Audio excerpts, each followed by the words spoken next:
Chapter 6:21.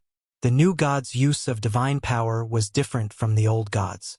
The abilities of the old gods were what they were supposed to be, and there were few changes in the later stages. But the new gods were different.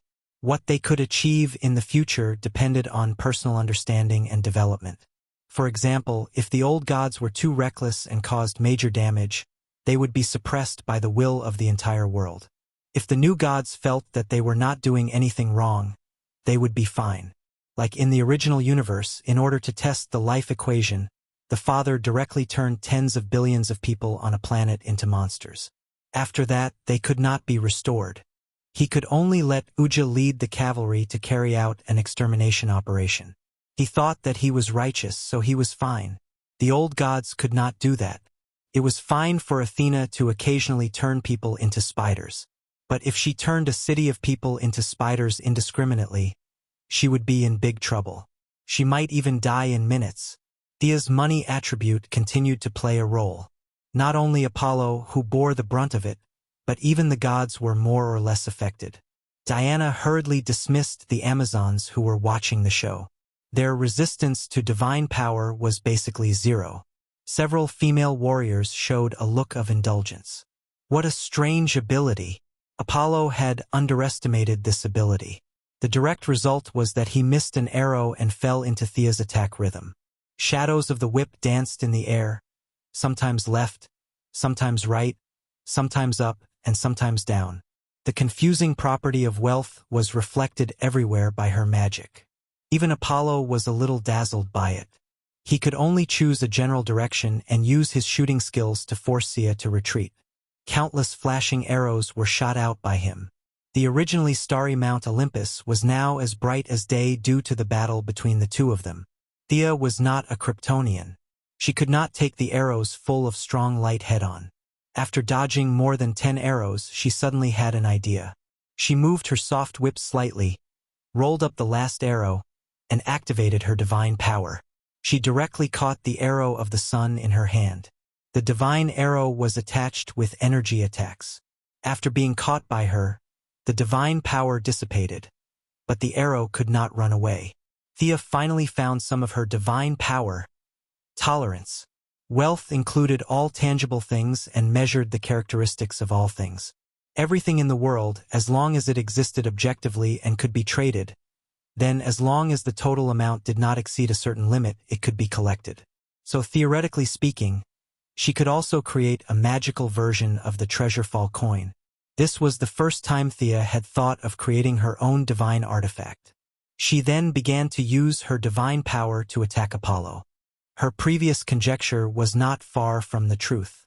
Apollo's divine arrows could be taken, but Thea would also have to pay with her own divine power. In her opinion, this was more like a forced transaction. The transaction process could be unequal, but both parties had to pay something at the same time to complete the transaction. If the other party's physical body exceeded a certain energy limit, even wealth and divine power would not be able to do anything. After she took away 3 arrows in a row, Apollo put away his longbow and began to fight her in close combat with fire all over his body. Thea could not absorb this energy, so she could only use the old method to practice with him. The two of them fought for 10 minutes and stopped at the same time. Neither of them could defeat the other. Apollo had fought 2 gods in a row and was now a little tired, so he left the scene in a huff. Now that he was not an enemy but an ally, Thea did not provoke him. She weighed the 3 arrows in her hand. They were all made of high-quality materials and were quenched in the sun. She handed them over to the royal blacksmith master Diana. The war goddess had an unusual love for all kinds of rare materials. After Thea secretly took control of Ibn trade, she would occasionally go to the trade union to look for rare materials. After that, she would buy. She did not like to wear makeup, but she liked to wear weapons. Thea then went to find Hera and told her about Poseidon's intentions. She considered it as completing the mission, but unfortunately, the mission reward had already been paid. After chatting with Hera for a while, she came out to see Diana talking to Ares and Hercules about the way of the warrior. The 4 of them were having a lively discussion. The damned way of the warrior was not something that Missy had. She did not have it in the past, and she would not have it in the future. Why would she not run when she knew that the enemy was especially fierce? Wouldn't that be courting death? However, in Hercules's opinion, a warrior should strictly have no fear. He should go all out in the face of every opponent. The weak should be given the respect they deserved, and the strong should not retreat. Ares, Supergirl, and Diana all agreed. Missy seemed to agree, but in fact, she was criticizing him in her heart. Perhaps for someone like Hercules, even if a ferocious beast were to descend, he would still dare to cleave it with his axe. To be honest, he was indeed worthy of respect. Unfortunately, she did not have such noble morals. However, this was very useful to Diana, so she did not stop them. She discussed with them for a while and went back alone to study the characteristics of her divine power. Tangible things could be sold and traded. Then, did that mean intangible things could not be traded? It was not absolute. The demons had provided her with a new idea. The trade of souls was the demon's favorite. Then, for the goddess of trade and wealth, were souls on the trade list? Thea thought about it carefully, and the answer was yes. Souls were fine, and so was knowledge and memory. Combined with Morgan Le Fay's magic book and the many necromancy spells in it, she had a new research direction. In the evening, when Diana returned to her room, Thea realized that she was indeed not a righteous person. She had gone to the evil path after just a few random studies. In the next few days, the gods entered a state of combat readiness. Even the 120 unwilling Apollos who were forcefully conscripted became serious. No one would joke around with their lives. Midway, Thea returned to Earth and called the Flash over to prepare to deal with Hermes, who was rapidly increasing in speed. She also introduced him to Supergirl with bad intentions. The first time the two met, they had a good impression of each other. Supergirl's sincerity and Barry's sunshine touched each other. To be honest, Thea did not think that Ares was that good. Supergirl paired with the Flash. Just thinking about it made her feel good. Compared to Ares, that black girl, Supergirl was her daughter-in-law. Surely, the mother of the god of speed would not object. Although she thought highly of the two of them, Thea still had her morals. She did not do anything unnecessary and let nature take its course. 3 days later, the gods had gathered. The two gods who had escaped were also forced to return.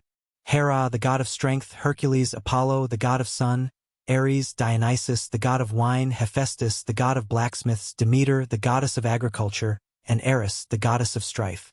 The 8 Greek gods, Thea, Diana, Supergirl, and the Flash left Mount Olympus to meet up with Poseidon.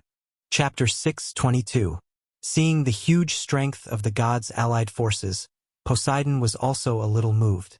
According to the agreement, he would not directly participate in the siege of Hades, but he would send an army to lead the way and cooperate in the battle. After that, he would get the jurisdiction of the Styx. After the war, no matter who won or lost, the 3 sides would meet. Poseidon's avatar could only wear the golden armor, wear the crown, and hold the trident and advance with the gods. His army also poured out from the vanishing point that Thea had observed before. The Nagas were Poseidon's trump card. Their upper body was human, and their lower body was like a sea snake. The male Nagas were brave warriors, and the female Nagas were magicians. Poseidon, who had always looked up to Zeus, also had the dream of spreading the world. However, compared to Zeus's powerful genes, his illegitimate children were a little less presentable. He had more sons than daughters, and most of them were giants and rough men. Now, the one leading the sea race army was one of his sons, the Cyclops Polyphemus, who was famous for eating people. He was the son of Poseidon and the sea fairy Tusa. After the two sides met, they simply reiterated their responsibilities and obligations, and the army began to go along the waterway to the underworld. The death gas of the underworld was fatal to ordinary people. Except for the gods, ordinary Amazons, the sea race army, and the Flash and Supergirl might not be able to resist.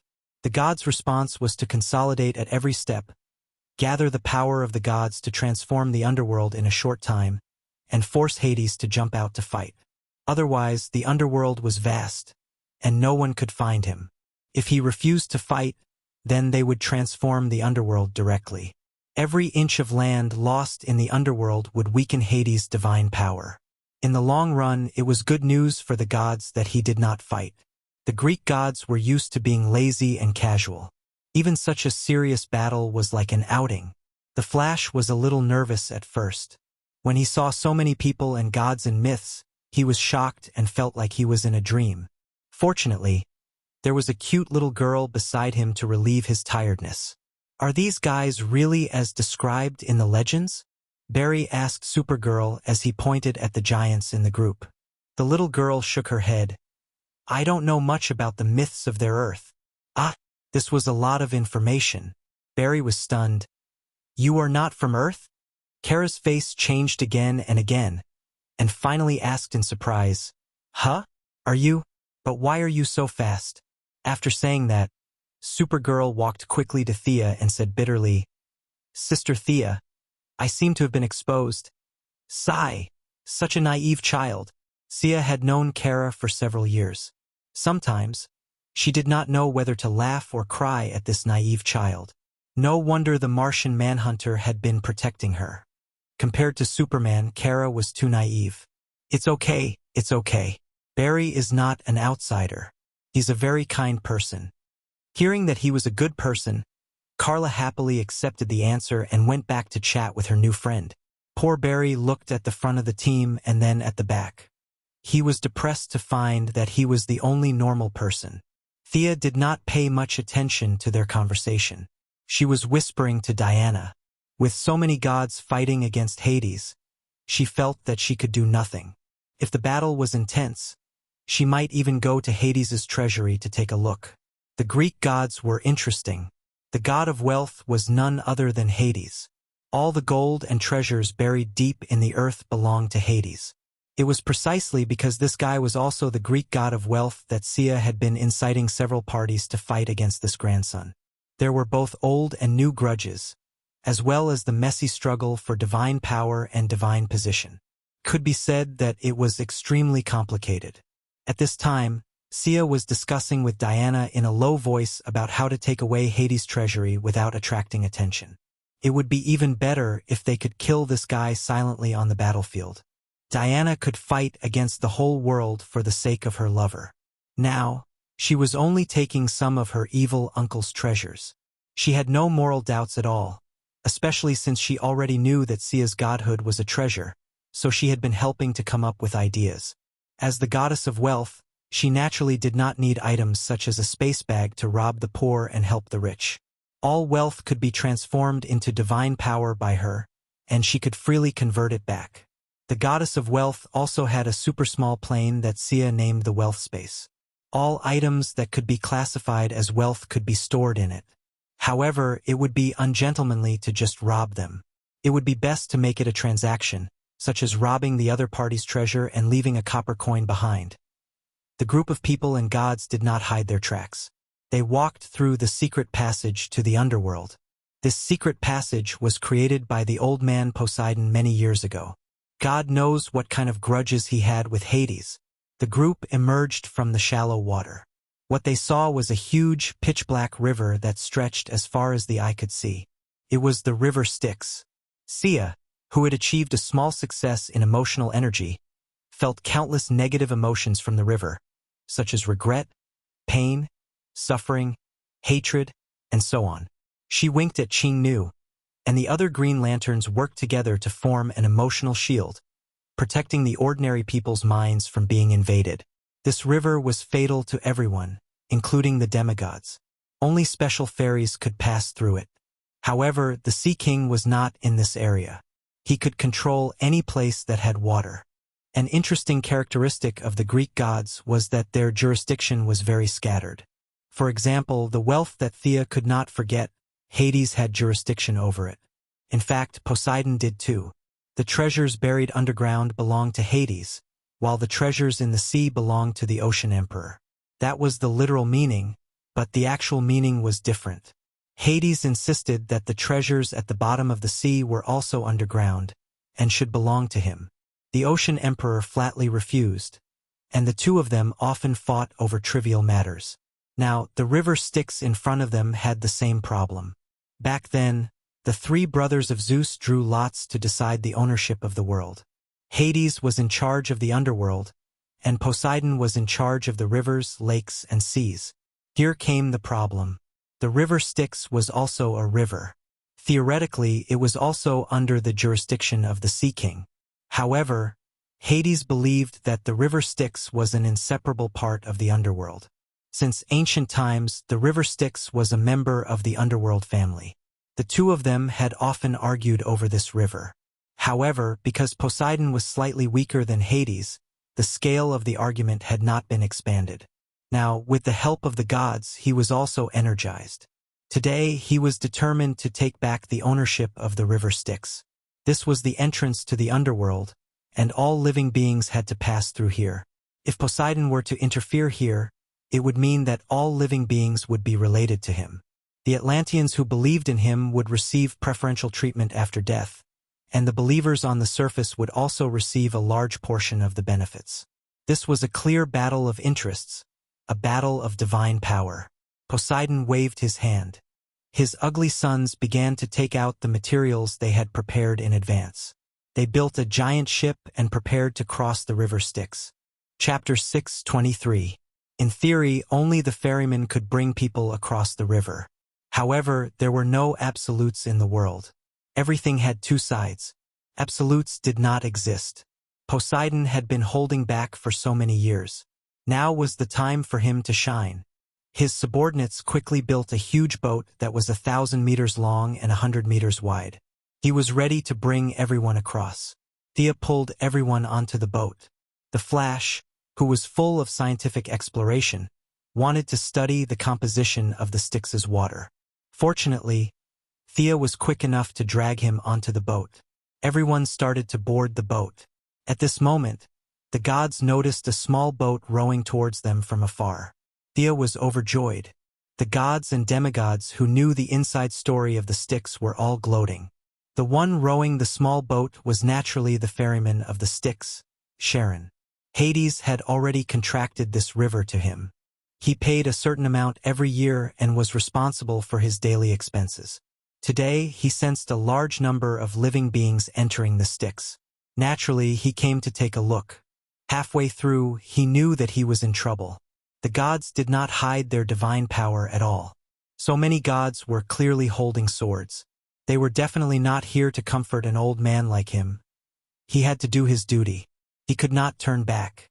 The old man looked thin and withered. He had a pair of triangular eyes and looked as wretched as one could imagine. However, he was actually very senior. He was also a god. Thea looked at the old man rowing the boat slowly towards the gods. She sighed in her heart. The ferryman of the Styx, Charon, was a trash underworld gladiator in her impression. However, in this world, this guy was not so simple. He was the son of Nyx, the goddess of creation. He was of the same generation as the three goddesses of fate. Unfortunately, his time had long passed. Or rather, it had never come. In front of a powerful god, even a senior would have to bow his head. He could wag his tail and beg for mercy from the junior Hades. Naturally, he did not dare to anger Poseidon and Hera. Thea was a new god to the Greek gods. Hera and the rest were also replacements to the descendants of the gods of creation. One generation after another. This was also the reason why the gods were afraid of the future. Seeing the boat approaching, who would deal with this guy? The gods were communicating with each other through their eyes. Thea, who originally wanted to be a bystander, felt the thread of fate tremble slightly. She had done many experiments in private, and now she could barely make use of the function of this thread. If she followed the arrangement of fate, then the thread would be tightly attached to her hair. If she wanted to do something that fate didn't plan for, then the fate thread would suddenly protrude, a classic example of reverse growth. Fortunately, the fate thread was now somewhat connected to her and was slowly accepting her. Even big bosses who were far more powerful than her wouldn't be able to see this strand of hair that suddenly protruded. With regards to Karen, fate had given her two choices. One was to let nature take its course, and the other was to participate. The veins of the world had their own inertia. It was too difficult to go against the flow of fate. However, to break free from the shackles of fate and reach a position higher than the Heavenly Father and Darkseid, one could not follow the path set by fate. She had to work on the small details and break free from fate bit by bit. The general trend would not change, but the small details would change. This was Thea's current plan. "I'll deal with this guy." She volunteered to negotiate with Karen, who was rowing the boat over. Seeing that someone was willing to take the lead, the gods naturally wouldn't object. Thea jumped onto the boat. How wretched! She looked at the skinny old man in front of her. He had a pair of yellow triangular eyes and a sneaky gaze. This guy collected money from everyone who crossed the river. He could be considered one of the few tycoons in the three realms. However, he was dressed in rags like a scavenger. She looked at him, and Karen was also sizing her up.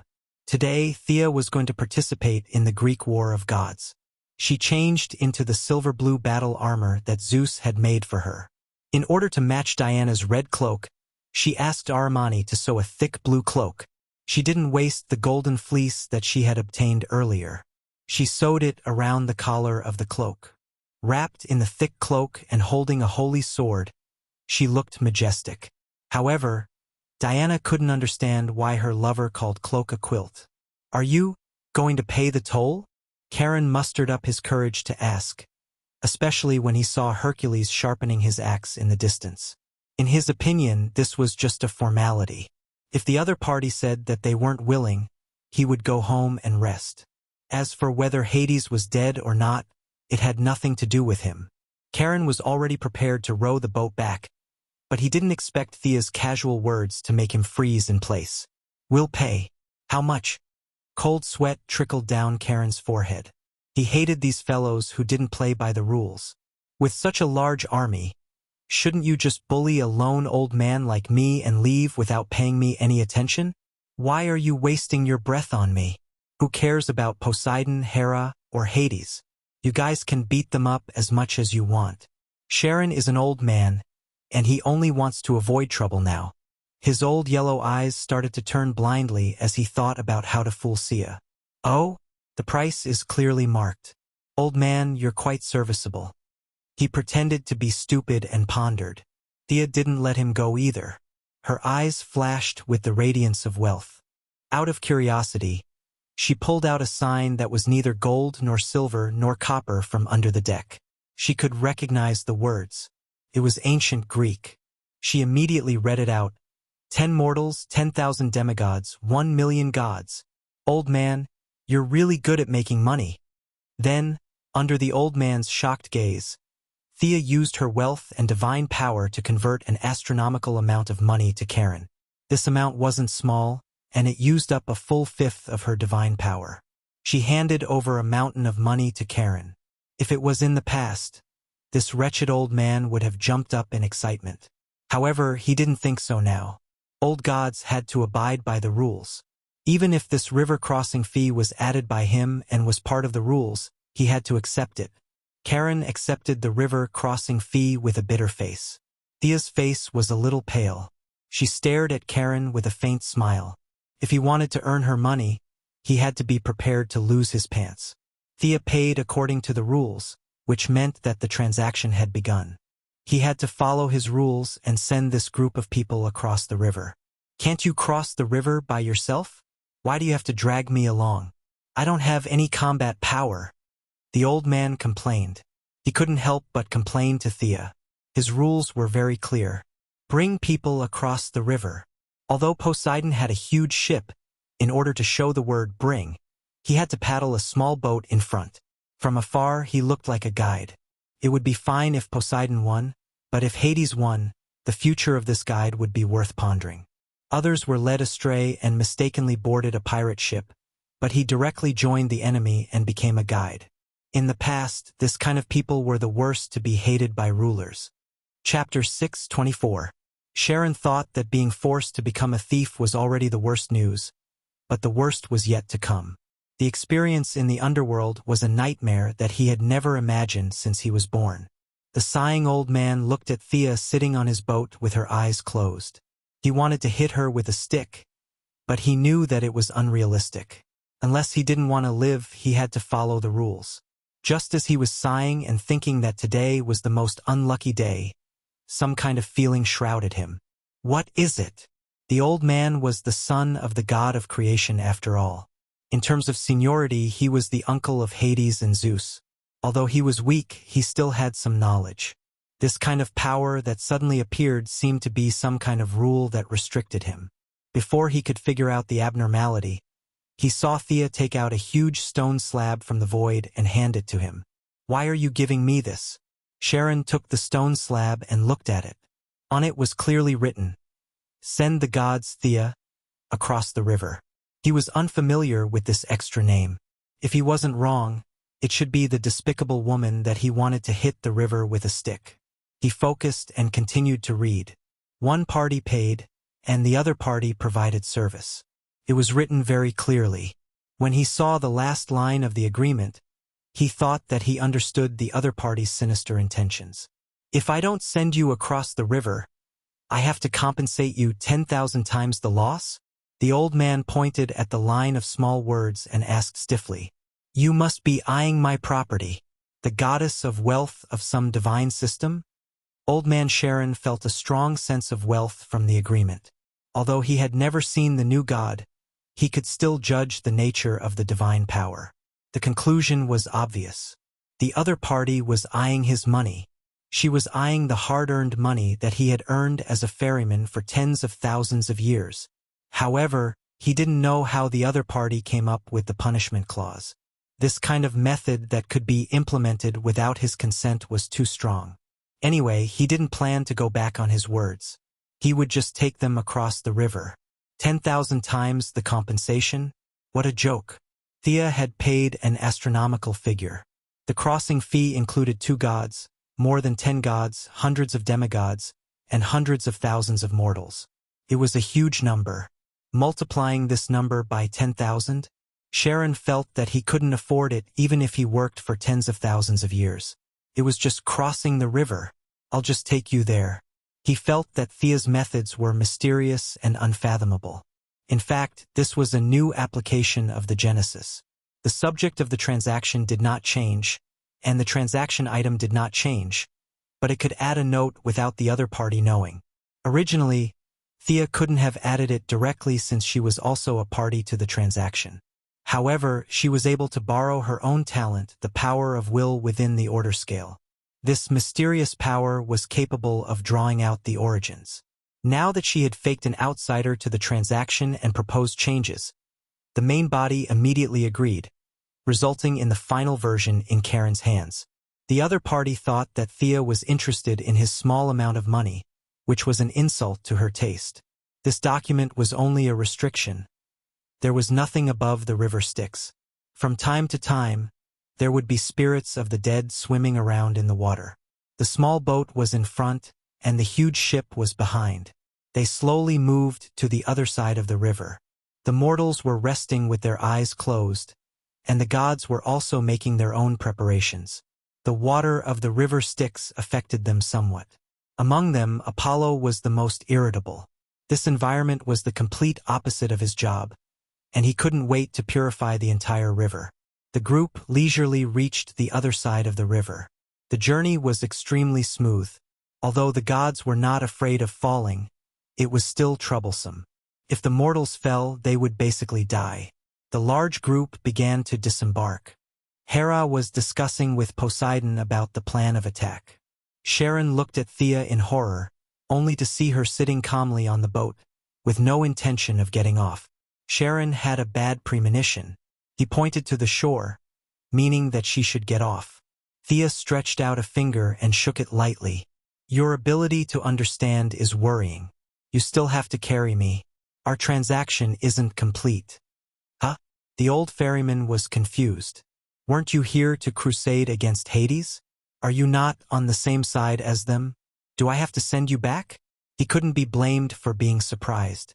Sharon couldn't understand Thea's goal at all. He was still using his own logic to weigh everything. I heard that the river Styx is formed by the convergence of 5 rivers in the underworld. Is that true? Thea asked a question that had nothing to do with the current situation. The old ferryman stared at her, his molars creaking. He nodded with a muffled voice. Yes, what are you trying to say? The river of pain, Acheron, the river of sighs, Kokudos, the river of flames, the river of Lethe, the river of forgetfulness, and the river of hatred, the river of Styx, right? These 5 rivers are also part of the river Styx, right? Sharon wanted to say that they weren't, but he couldn't blindly say things that were publicly known. A trace of fear appeared on his wretched old face. Even gods could feel fear. Thea's understanding of fear was unparalleled in this world. She had a clear grasp of the other party's mentality, and in an instant, she caught the gap in his heart. Her voice automatically carried a trace of bewitchment. I heard that the river of sighs, Kokudos, flows through Pluto's treasury.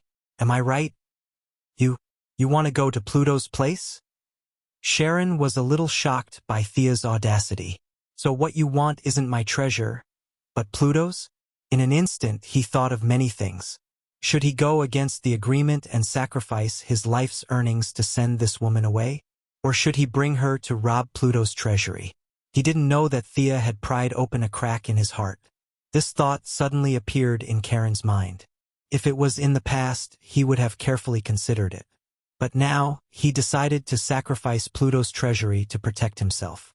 He, who was originally greedy and loved money as much as his life, even thought that he should take some of it. After all, there were gods to take the blame. Once this thought formed, it immediately escaped the control of reason. Thinking of Hades's mountain of wealth, Karen's heart was like grass growing. His greed couldn't be controlled. All of this was naturally instigated by Thea's divine power. In addition, this old fellow wasn't a good person. He was the son of the god of creation. He was so miserable that he even accepted money from mortals crossing the river.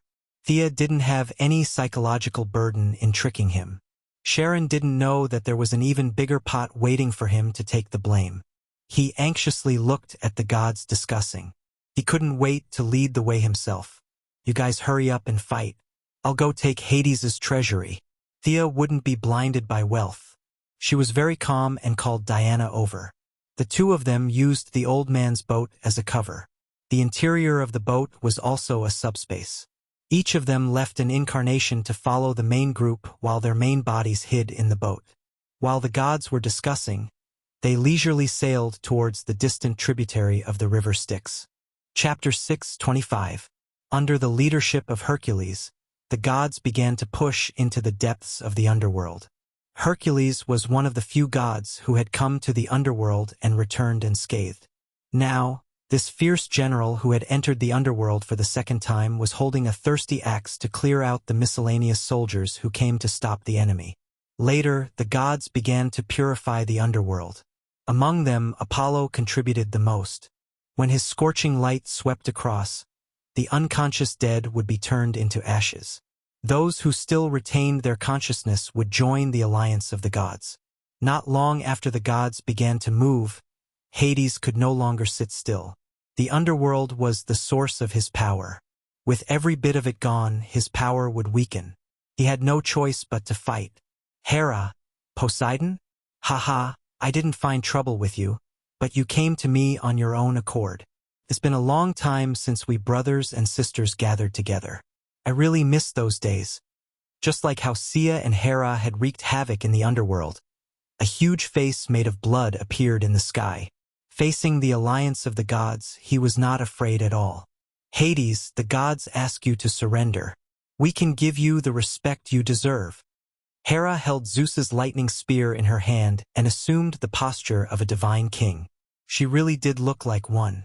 The bloody face laughed silently. It had an aura of fight if you want. It didn't talk nonsense with the gods at all and disappeared in midair. Hercules identified the direction. The first prison of the underworld tribunal should be in front. The enemy's army has gathered there. Hades must want to fight us there. The gods didn't rush forward. They kept purifying the underworld. Apollo had to work hard to create a small sun and hung it in the dark sky. Although the sun was small and didn't last long, it was a strong signal to many creatures that light could defeat darkness. It took the army almost an hour to cover the distance of several miles. The route from the shore of the Three Roads River to the first prison had been completely changed.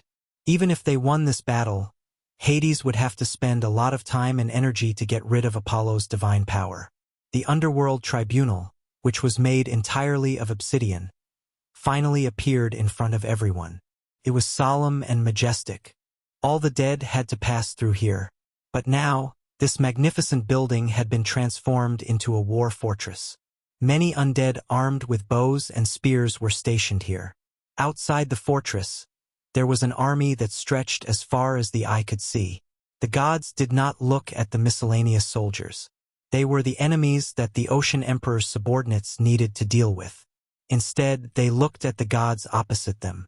Today, Hades was no longer in the form of a dwarf holding a candle. Instead, he was a tall, white-haired old man wearing bright black armor.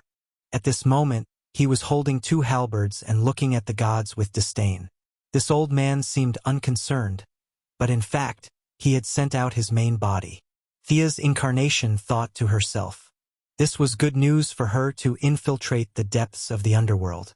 Standing on the right side of Hades was his old acquaintance, the Firstborn. Thea was an expert in psychic power and healing. She had used a lot of methods and had barely recovered from the trauma of that day. However, the Firstborn did not have these methods. He chose to take it head-on.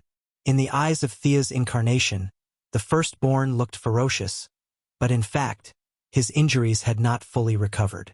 At most, he could only use 70% of his strength. The Firstborn and Hades were somewhat in an alliance. The two of them were barely standing side by side. Hades did not make things difficult for his nephew. He stood slightly ahead of him. There were also a few gods behind Hades. The first one that came into sight was Hermes. This despicable man. Not only was he not dead, but he seemed to be getting more and more energetic. On the left side of Hades was the underworld queen Persephone. This was the first time Thea saw this goddess who wore many accessories and gorgeous clothes. She was the daughter of Zeus and the goddess of agriculture, Demeter. She was taken to the underworld by force. Although the beginning of the story was bad, it was said that the two of them had a good life. Her mother, Demeter, was in Hera's camp at this time. However, the mother and daughter acted as if they did not know each other. They looked at each other coldly. The other two gods standing behind Hades were equally famous. They were Thanatos, the god of death, who was wearing a gray robe and holding a long sword, and Hypnos, the god of sleep, who was wearing a black robe and holding a staff, and had a head full of gray hair. The god of death's eyes glowed as he kept looking at the gods. The god of sleep's face was cold. His eyes were half closed and half open. He stood there leisurely, as if nothing could attract his attention. These two gods and Charon, who was scared by Thea to get rich, were actually brothers. They were also the sons of the goddess of creation, Nyx. They had been in the underworld for a long time. Their duty was simple, which was to support the underworld king. Behind them stood three top demigods. They were the three judges of the underworld, Rhadamanthus, Minos, and Iagos. The three of them were equally powerful. In the eyes of Thea, their strength was only a little lower than Diana's. They could even crush the gods of art on her side. Both sides had come to this point. All words had lost their effect. There was only one choice, which was to fight. Let's talk with our fists. Zeus was missing, but his equipment was still there. As his wife, the current king of gods, Hera was wearing Zeus's top godly equipment. She stood at the forefront majestically, waving a lightning spear in her hand. She rushed toward Hades in a flash of lightning. Hades was facing his sister and sister-in-law. Yes, Hades was the eldest of the three brothers. The third sister in front of him was Hera, and the two younger brothers were Poseidon and Zeus. This time, he was not afraid of fighting with his original body. He swung the halberds in his hands toward Hera. Hercules, who had a good view of the overall situation, knew that Hera could not defeat Hades. He put aside his personal grudges for the time being. He roared and joined the group with a sharp axe in his hand. He and Hera cooperated, one in close combat and one in long range. They fought with Hades back and forth. Apollo, who had always been bad-tempered, saw that the strongest Hades was being held back. He flashed into the enemy's camp and purified the army of the underworld. Many of the dead were burned into charcoal by the light. The few demigods also chose to avoid the attack temporarily. Apollo, you are too presumptuous. Thanatos, the god of death, found the dazzling sunlight very uncomfortable. He raised his long sword, which carried a dark green energy, and attacked Apollo.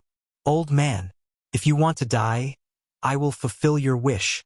Apollo's anger was about to break through the sky. He turned around and attacked Thanatos violently without hesitation. Impudent junior! Thanatos felt insulted.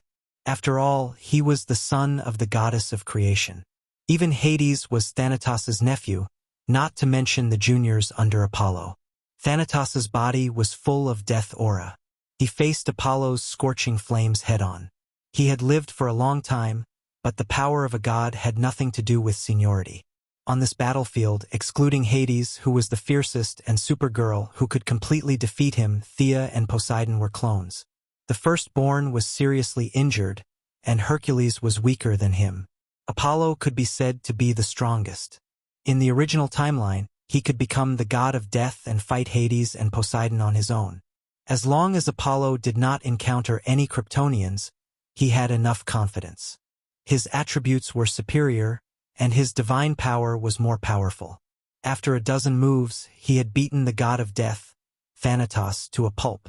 As his twin brother, Hypnos, the god of sleep, saw that the god of death was no match for him.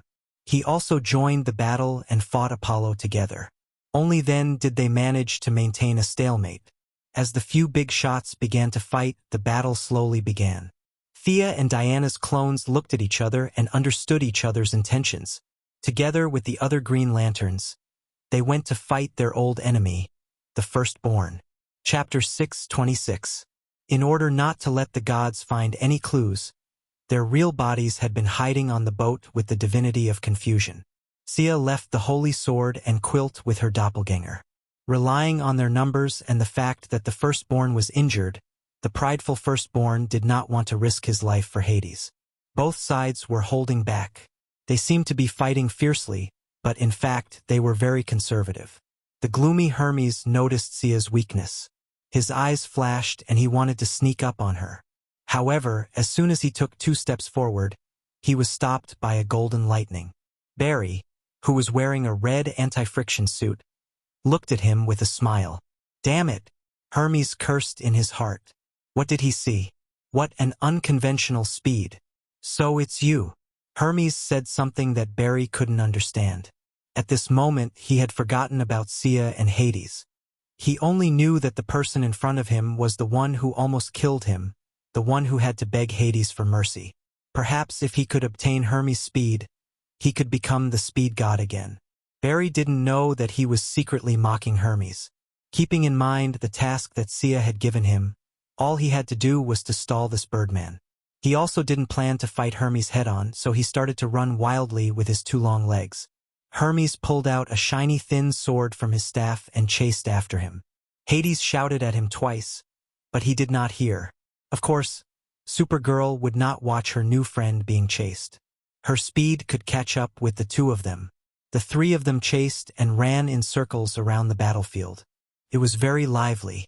The rest of the gods also found their own opponents. The goddess of agriculture, Demeter, faced her daughter, Persephone, the queen of underworld. There was no warmth at all. The clash of swords was very much in line with the main theme of the battlefield. The 3 judges of the underworld faced Ares, the god of war, Hephaestus, the god of blacksmiths, Dionysus, and the goddess of strife, Eris. Although it was 3 demigods against 4 true gods, the 3 judges were all peak demigods. Among them, Rhadamandes was the most powerful, and the 4 weak gods were forced to retreat. If it were not for Ares, who had recently regained some of his former strength, the 4 of them would not have been able to withstand the onslaught of the opponent. The battle was in a stalemate for a while, and the strength of the underworld could be seen from this. Hera had played almost all the cards in her hand, but she was still on par with Hades. If she was trapped in Mount Olympus without the help of Apollo or Hercules, she would only be able to escape if Hades attacked. Overall, Hades still had the upper hand. This was the underworld, and their recovery speed was much faster than the gods who came from afar. The longer the battle dragged on, the greater the underworld's advantage. The most obvious example was Apollo. He was too far away from his own world, and he had already gone from suppressing the god of sleep to a draw. Looking at the situation on the battlefield and carefully weighing his own gains and losses, Poseidon pondered for a long time and finally made up his mind. He was not afraid of the gods who were barely united, but he was afraid of the underworld who was united and powerful. Now was a golden opportunity.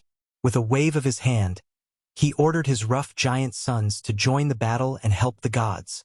At the same time, he also held a trident in his hand. This was not the high-quality imitation of the Atlanteans, but the top-level artifact of the original body. It controlled the power of the flood and carried the power of thousands of pounds. He wanted to join forces with Hera and Hercules to defeat Hades. Although it was only a clone, the majesty of Poseidon could not be ignored. Hades was already barely able to fight one against two. Now that there was a stronger one, he could not hold on any longer. He forced the three gods to retreat with one move and looked around the battlefield.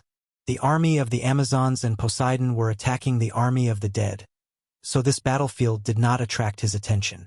He focused on the battle of the gods. The three giant sons of Poseidon blocked the god of sleep, Hypnos, with their strong magic resistance, and created an opportunity for Apollo to fight the god of death, Thanatos. The leading general of Poseidon, the Cyclops Polyphemus, roared and blocked Rhadamanthus with a stone pillar. For weak gods against two judges, and the situation suddenly became better. With the addition of Poseidon, this new force, the underworld began to show signs of weakness in the battle against the gods. Hades had no choice but to use his trump card. He took out a silver-gray horn and blew the song that the living could not listen to. Dozens of tyrannical auras woke up from their slumber. Some of them were the children of Zeus, and some were the demigod heroes of ancient Greece. They had already passed away, but their consciousness was so strong that even Hades could not force them to fight. Both sides had made an agreement that as long as they fought for Hades once, Hades would return their freedom. Now, these ancient human heroes kept their promise and woke up from their slumber to participate in this unprecedented battle. Achilles, who was invulnerable, Dagus, who killed the Minotaur, Austin, who used the wooden horse to break through Troy, and Perseus, who killed Medusa. Many of the elites of the human race returned to the battlefield. In the past, as the children of the gods, they fought for their people and honor. Today, they once again picked up their swords only for themselves. Hades was not satisfied with waking up the slumbering heroes. He then used the authority of the underworld to summon all the gods living in the underworld to participate in the battle. Even a rotten ship had 3 nails, not to mention that the underworld had existed for countless years. Many ancient gods had chosen to settle down here, and Hades usually did not provoke them. Now that the underworld was about to face a disaster, he had come to invite them personally. They should at least give him some face, right? Hades's face fruit was quite effective. The goddess of uneasiness, Alecto of the 3 goddesses of vengeance, hesitated to participate in the battle. The son of Gaia and the second god king Uranus, the 100-armed giant, also responded to the summons and joined the battle. There were those who supported him, but there were also those who did not. Even Hades did not dare to reprimand these big shots. He could only endure it. Just as he was about to take out a small black book and remember those who did not give him face, he realized that there was a god's name that stood out among those who rejected his summons. The god of distinction, Charon, also rejected his summons. Who was this guy? Wasn't this the lonely old man who rowed a boat on the river Styx? Hades started to think as he dealt with Poseidon's attacks. Damn, my authority has fallen to such a level? A greedy miser is not even putting me, the king of the underworld, in his eyes? Hades, who had always been as cold as ice, burst out with a rare emotion called anger. Hera dared to bring the gods to cause trouble, and the Ocean Emperor dared to surround and attack. These were all within his tolerance range. To be honest, there was no need to be angry. It was very normal. They were all existences of the same level. What kind of person was Charon? How dare he look down on me, the king of the underworld? Hades. The more he thought about it, the angrier he got. Divine power was flying everywhere on the battlefield, obstructing his vision. Hades had to deal with the enemy's attacks and did not have time to search for Sharon. But to make an example of him, he was prepared to make an example of Sharon. He immediately shouted, "Sharon, you bastard! I, Hades, swear in the name of the king of the underworld that once I end today's battle, I will personally chop off your dog head." Chapter 6:27. Hades's voice was very loud, and the entire underworld was his territory. Naturally, his words were like a world channel. As long as one had a hearing system and a brain, they would be able to hear him. The wretched old man, Sharon, who was rowing the boat quickly and was happily thinking about robbing Pluto's treasure, naturally heard it too. Hades's divine power instantly shattered the confusion effect that Thea had set in his mind. Sharon suddenly woke up. "Where am I?" Looking around, he was currently at the lower part of the river Styx, the river of sighs. What did I do just now? Although he was confused, his memory was still there. He had just wanted to rob Pluto's treasure. Therefore, with this thought in mind, he rejected Hades's summon without thinking. Now that he was going to find Hades and tell him that he had repented and become a god again, was it too late? It was definitely too late. Karen's old face was crying. Hades had already sworn in the name of Pluto. If he went back on his promise, the entire underworld would abandon him. He would lose all his face. The old man didn't think that he could make Hades make such a big sacrifice. Looking at the two passengers on the boat with hidden bitterness, Thea returned a very amiable smile. "It's over." Sharon looked at the river Styx that he had served for tens of thousands of years and was dejected. He was about to lose his job. What was more painful than losing his job was that he might not even be able to keep his life. If he had known earlier, he would have compensated Thea directly. He could have paid in installments. Hades's shout could be heard by the entire underworld. Thea felt that her plan had taken a big step forward. Seeing the old man so regretful that his intestines turned green, she hurriedly comforted him. "The gods have already discussed. In the future, the river Styx will be under the jurisdiction of the Ocean Emperor. You don't have to be afraid of Hades. The Ocean Emperor will support you," she directly reassured him. Hearing that he had another job, Karen's despair improved a little. The intelligence of gods wasn't low. After all, they were old. Sharon was speechless. Even if he saved his old life for now, what could he do in the future? He couldn't leave the river Styx, and Hades wouldn't leave the underworld. When the time came, he would be under Hades's nose every day. How could he expect Pluto to forget about the enmity with a smile? What a joke! At that time, the river Styx and the first prison would become the front lines of the battle between the Ocean Emperor and the Netherworld King. As the owner of the river Styx, he would have to face the Netherworld army head-on. Thinking about his future, or rather, his fate in the next few days, the old man had inexplicably become the vanguard of the anti-Hades movement. How could the word tragic describe this?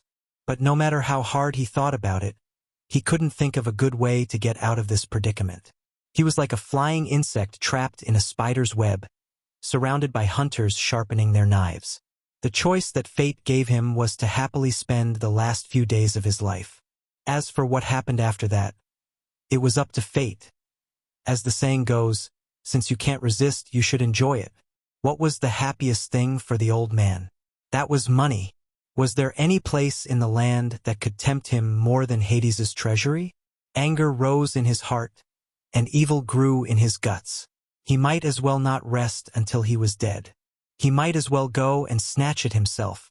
If he was bewitched by Thea's divine power before, then now he was wholeheartedly doing this. He pushed the boat quickly, and like an arrow leaving the bow, he rowed towards the depths of the netherworld. Thea saw his actions and secretly laughed. He was the son of the goddess of creation and had such a good background, but he ended up like this because of greed. She and Diana continued to close their eyes and rest, their minds focused on the battlefield in the distance.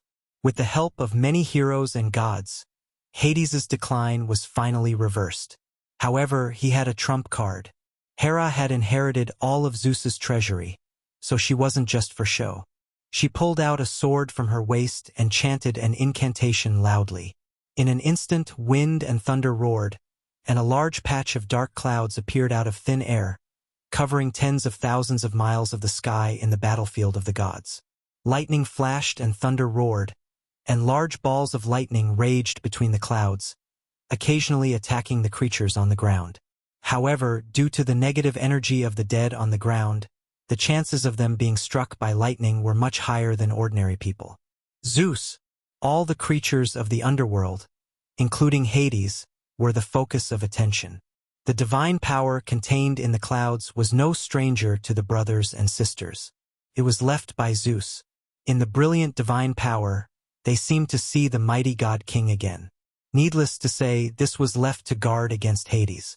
Apart from being too fickle in love, Zeus was actually very good to Hera. If he didn't have many backup plans, Hera wouldn't have come to confront Hades no matter what Thea said. Because this thundercloud contained the divine power left by Zeus, it lasted for a long time. Within the range of the thundercloud, all the dead suffered varying degrees of damage. The gods were only slightly embarrassed, but the army on the ground was annihilated. Under the leadership of Antiope, the Amazon female warriors rode tall horses and penetrated the army of the dead several times. The warriors of the sea race and the giants also chased after them. The dead were like wheat being reaped, and a large number of them fell. Although they could still be resurrected, it would be a matter of a day later. It was difficult to determine the outcome of the battle between the gods for a while. What surprised them was that the first to break the stalemate was the mortals who they didn't pay attention to before. The pair of Supergirl and the Flash developed a tacit understanding during the chase with Hermes. Barry's speed was faster than Hermes. After grasping the opponent's maximum speed, he suddenly accelerated and threw a lightning bolt at Hermes, who was chasing after him.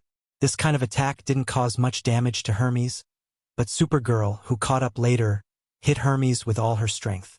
After fighting with Apollo many times, Supergirl's attacks naturally carried a lot of divine power that belonged to the sun god. She didn't know how to use divine power. If she didn't know how to use it, it might slowly dissipate. But once she went all out, Apollo's divine power and the energy absorbed from the stars surged out in an instant. Her attributes were restrained, and her strength crushed Hermes, who was already a half-dead creature, causing heavy damage. A punch with a sonic boom directly hit Hermes' chest. Peft! The former god of speed directly burst into a cloud of blood mist, and the light attribute began to attack his body.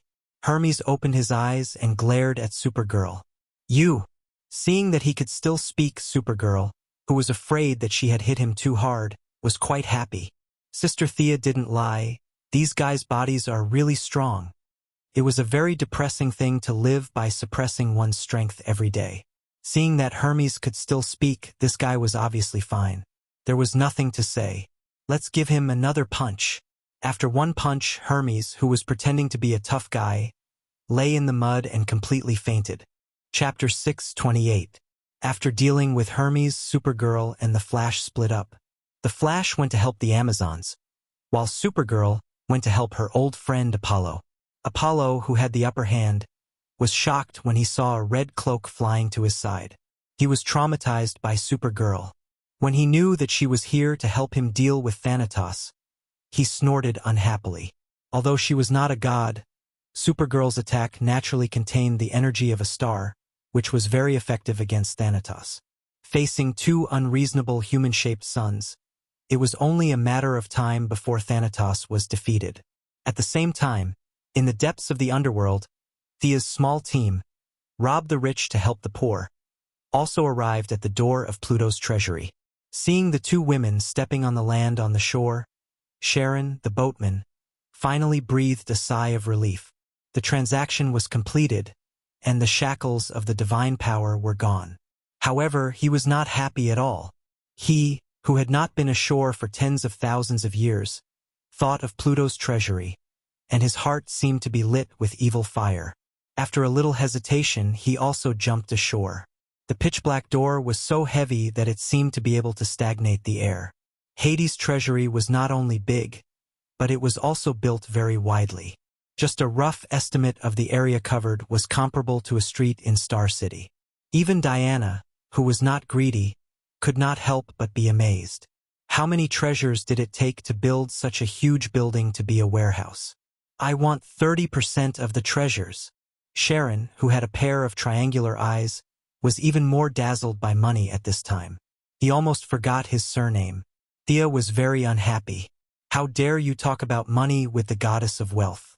Although the holy sword was with the clone, the justice dagger given by the Heavenly Father was still at hand. You greedy old man, do you want to test my dagger? She was unhappy, but she did not say it out loud. Instead, she asked, we are the ones who organized the crusade against the underworld. What value do you have to take 30% of the treasures? The old man smiled eerily. I have no value, but my brothers do. Look at this.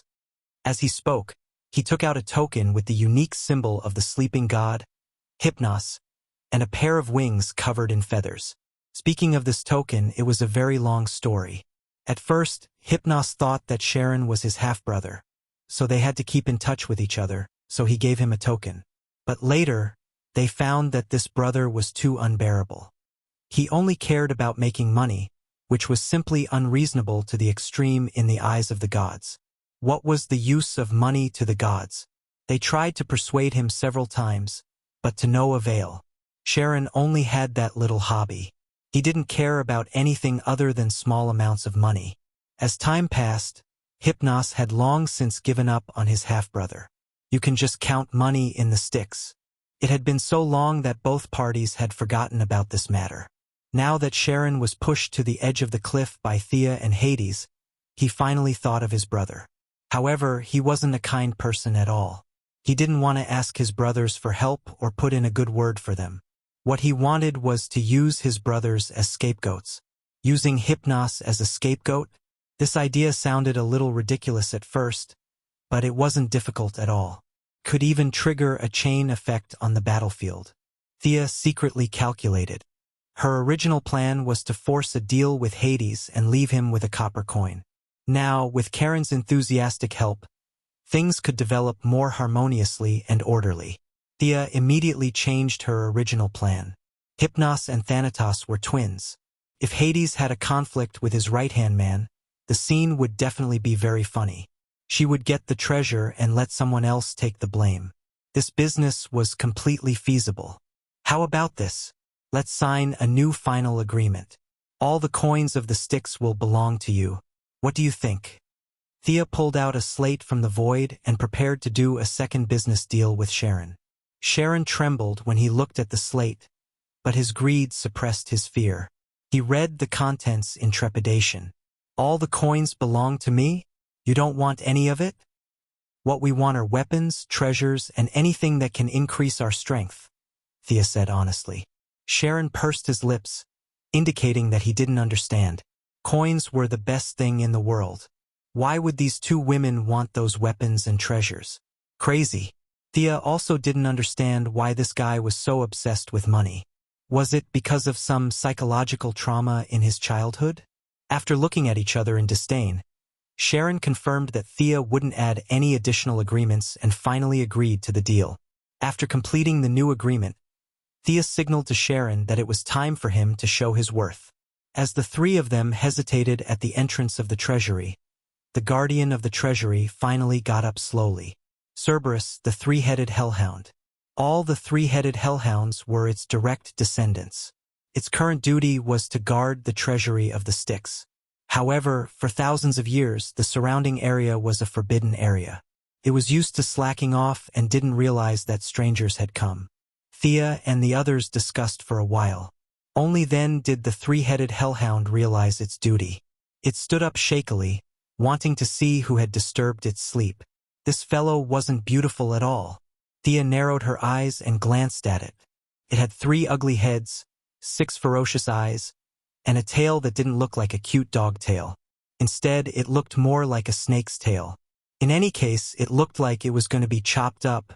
Holding back Diana, who was about to draw her sword, Thea signaled to Sharon to negotiate. The shivering boatman Sharon walked in front of the three-headed hellhound. The three-headed hellhound sniffed with its three big noses. This fellow had a very strong aura of the underworld. It seemed like he was one of them. The three ugly heads looked at each other, waiting for Sharon to speak. Sharon lived up to his nickname of a treacherous villain. He didn't care about brotherhood and took out Hypnos' token like a lackey. Lord Hypnos ordered us to go to the treasury. Let us in.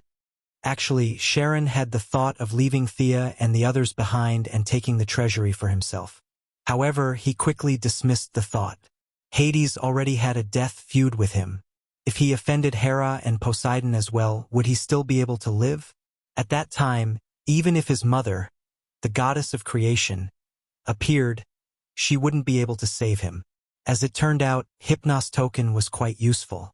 The three-headed hellhound's three thoughts were all tangled up and its consciousness was a little chaotic. It usually needed the help of Hypnos to sleep. To a certain extent, it had to give face to the god of sleep. The three heads had a messy conversation. Sharon tossed the token to one of the heads. The other party carefully identified it and confirmed that it was indeed the token of Hypnos, the god of sleep. Only then did it slowly step aside. Sharon, who had rowed the boat on the river Styx for tens of thousands of years, had a lot of strength. He anxiously placed his hands on the door. The 10,000-ton stone door was slowly pushed open by him. Chapter 6:29. Exerting all his strength, he pushed open the door. Before he could rest, the old man's eyes were blinded by the jewels in the room. Fortunately, his hobbies and rationality reminded him. After identifying the direction, he rushed to the left side hall at a speed comparable to Hermes. A large amount of money was waving at him. The two girls walked past Cerberus and walked along the passage. They had to admit that Hades had a rich collection. Compared to Zeus's high standards, ordinary treasures could not catch his eye. Hades, on the other hand, did not reject anything. This was also the main reason why he built such a large treasury. Refined gold, mithril, and orichalcum were piled up in piles. Even Diana was a little surprised by the brilliance of the jewels and jades. Take them all. Diana, who had always regarded money as dirt, could not help but have some hope in her eyes when she saw the jewels. Thea waved her hand and put all the jewels into her wealth dimension. She was going to split them up when she got home. After all, they were going to participate in the battle later. It would be awkward if they were discovered carrying the jewels. At the same time, she muttered in her heart. No wonder the underworld queen did not mention anything about going home after she was kidnapped. She was most likely moved by these tons of jewels.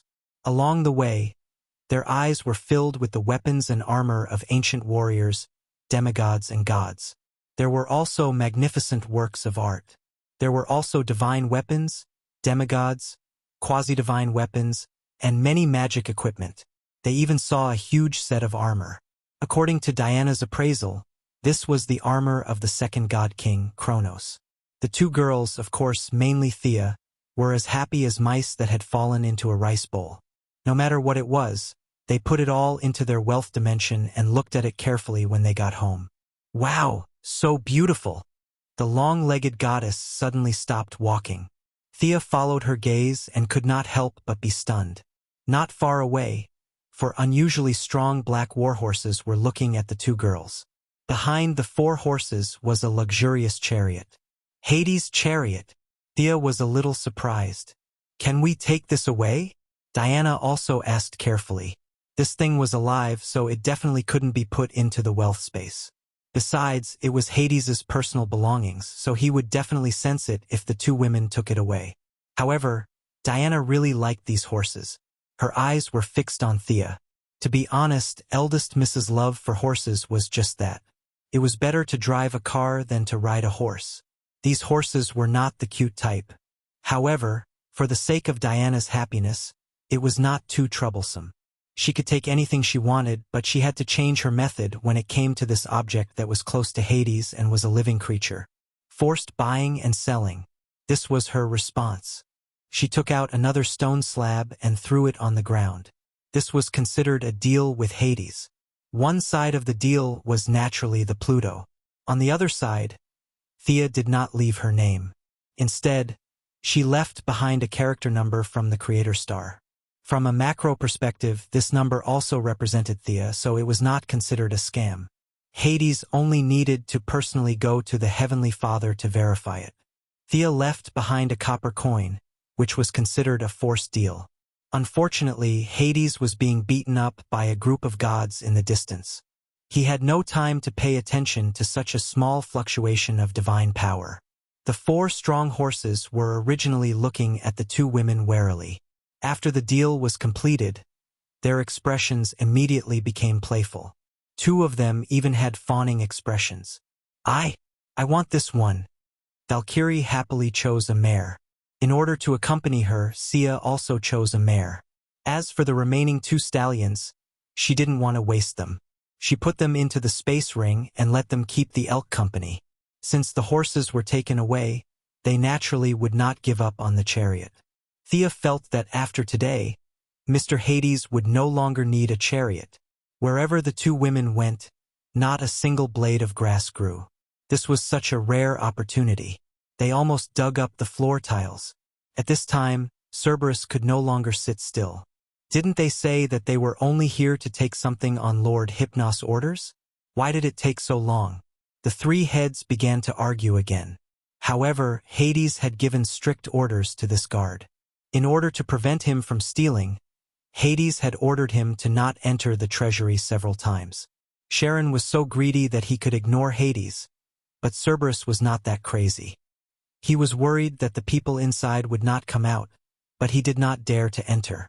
Anxiety, uneasiness, fear of the unknown. All kinds of emotions filled the 3 heads that were already in a mess. What should they do?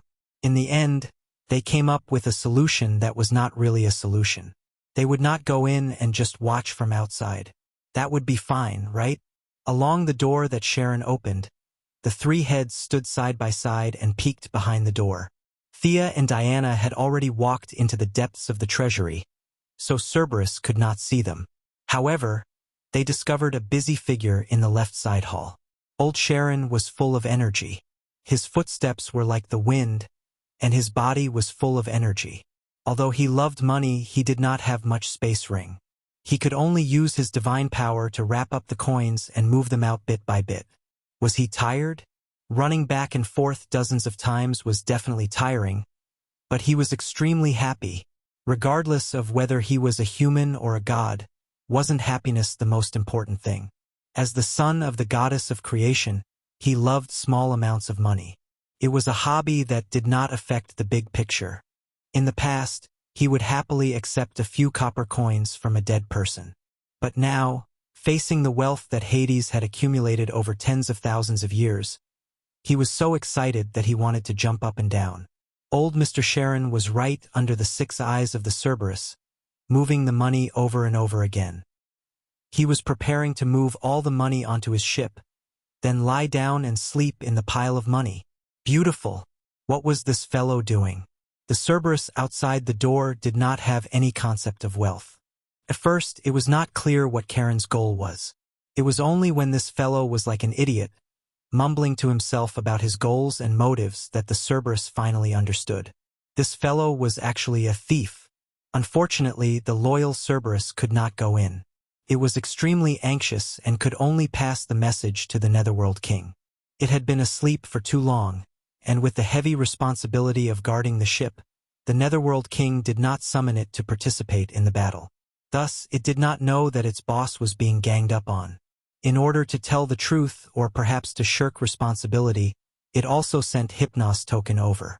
Hades, who was being beaten up badly by Hera, Hercules, and Neptune's clone, suddenly received a message from the Cerberus. At first, he really did not have the time to read it. Fighting 3 gods alone, even with his tyrannical strength, he could not hold on much longer. There was a bloody hole in his left shoulder from Hera's lightning spear, and his right leg had been hacked by Hercules' axe. Due to the fierce battle and the wounds caused by divine weapons, his self-healing ability had been cut in half. He could only barely hold on. Seeing that he could still hold on for so long, Hera and Poseidon could not let him go. If they did not take this opportunity to beat him into submission, who would be able to withstand it next time? Neptune's clone, who was originally helping to pick up the spoils, also began to attack fiercely. The trident, which was also a top-grade divine weapon, was wielded vigorously by him. Every strike of the trident carried an irresistible pressure, forcing the injured Pluto to retreat step by step. Hades was not a fool. He knew very well that he might have a chance of winning against 2, but he definitely could not win against 3. His goal was to stall for time and wait for his subordinates to break the stalemate and help him instead. Hades only attacked once out of 10 times, and the remaining 9 were all defensive. Although he was in a sorry state, he felt that he would be the final winner. Chapter 630. With the confidence that he would win, Hades began to hold on bitterly.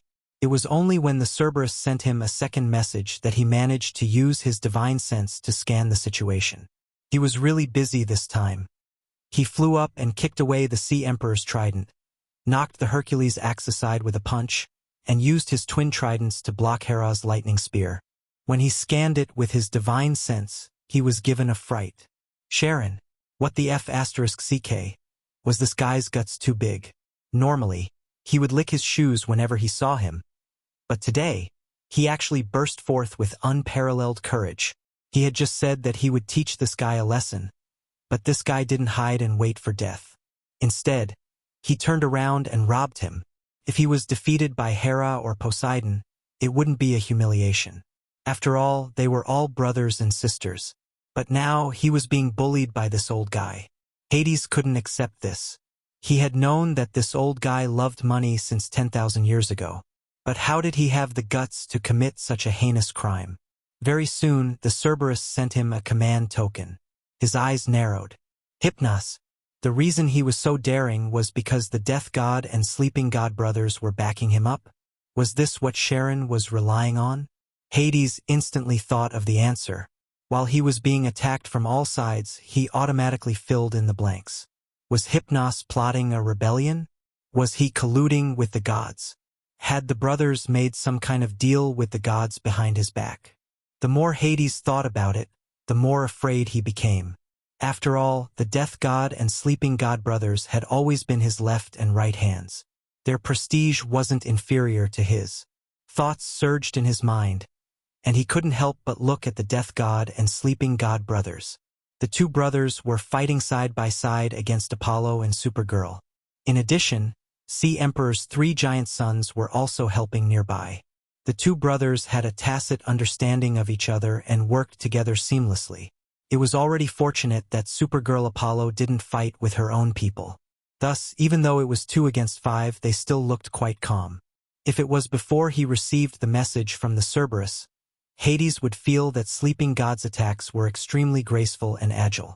It was like he was dancing, silently affecting the enemy's 5 senses. But now he had a grudge. No matter how he looked at the Sleeping God, he felt that this guy was just slacking off.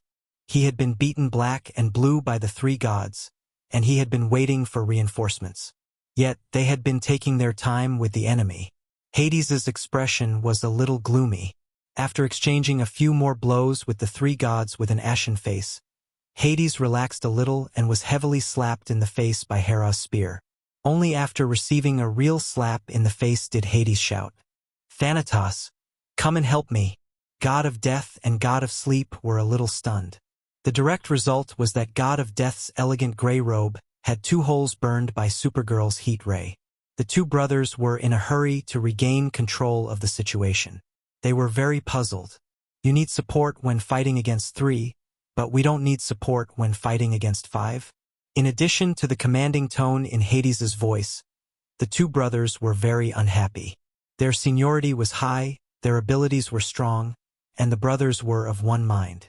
Usually, Hades would not speak to the 2 brothers like this. The 2 of them did not make any verbal or eye contact and chose to ignore him. We are also the 2nd and 3rd figures in the underworld. We are not your servants, Hades. You have to respect us. The 2 of them acted as if they had not heard him, which made Hades even more sure that they were disloyal. Which was more hateful, the enemy or the family thief? Hades's answer was the family thief.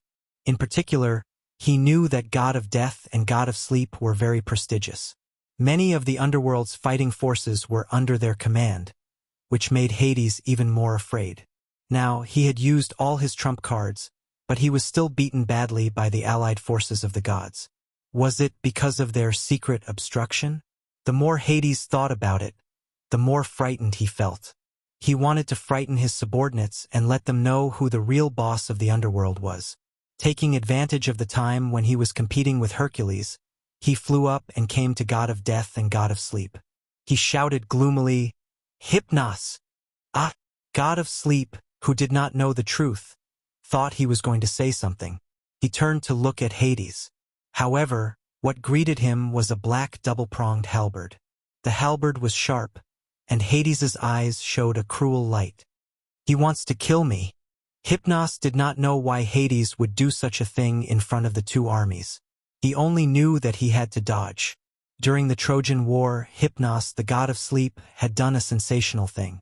In order to prevent the war from breaking out, he tried to use his ability to make all things fall asleep to sleep Zeus.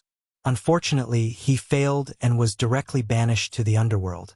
Now, at the critical moment of life and death, this handsome sleeping man, who had always been elegant, burst out all the potential of his body and dodged the stab at the critical moment. The gentle Prince Charming was so scared that his face turned pale. He scolded Hades, "You're crazy." Seeing that his fatal blow was dodged by Hypnos, Hades misunderstood him even more.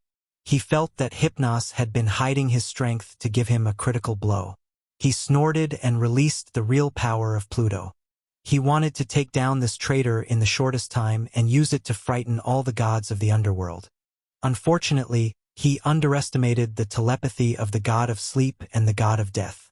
After tens of thousands of years together, the god of death had sensed Hades's sneak attack. Now, seeing that Hades was not going to let him go, the god of death could only join forces with his brother to fight against Pluto. What kind of conspiracy was this? This question lingered in the minds of Hera, Poseidon, Hercules, and Apollo. As for the naive Supergirl, she did not react. Why was her opponent fighting with someone else? The rest of the gods who were fighting a little further away were only stunned.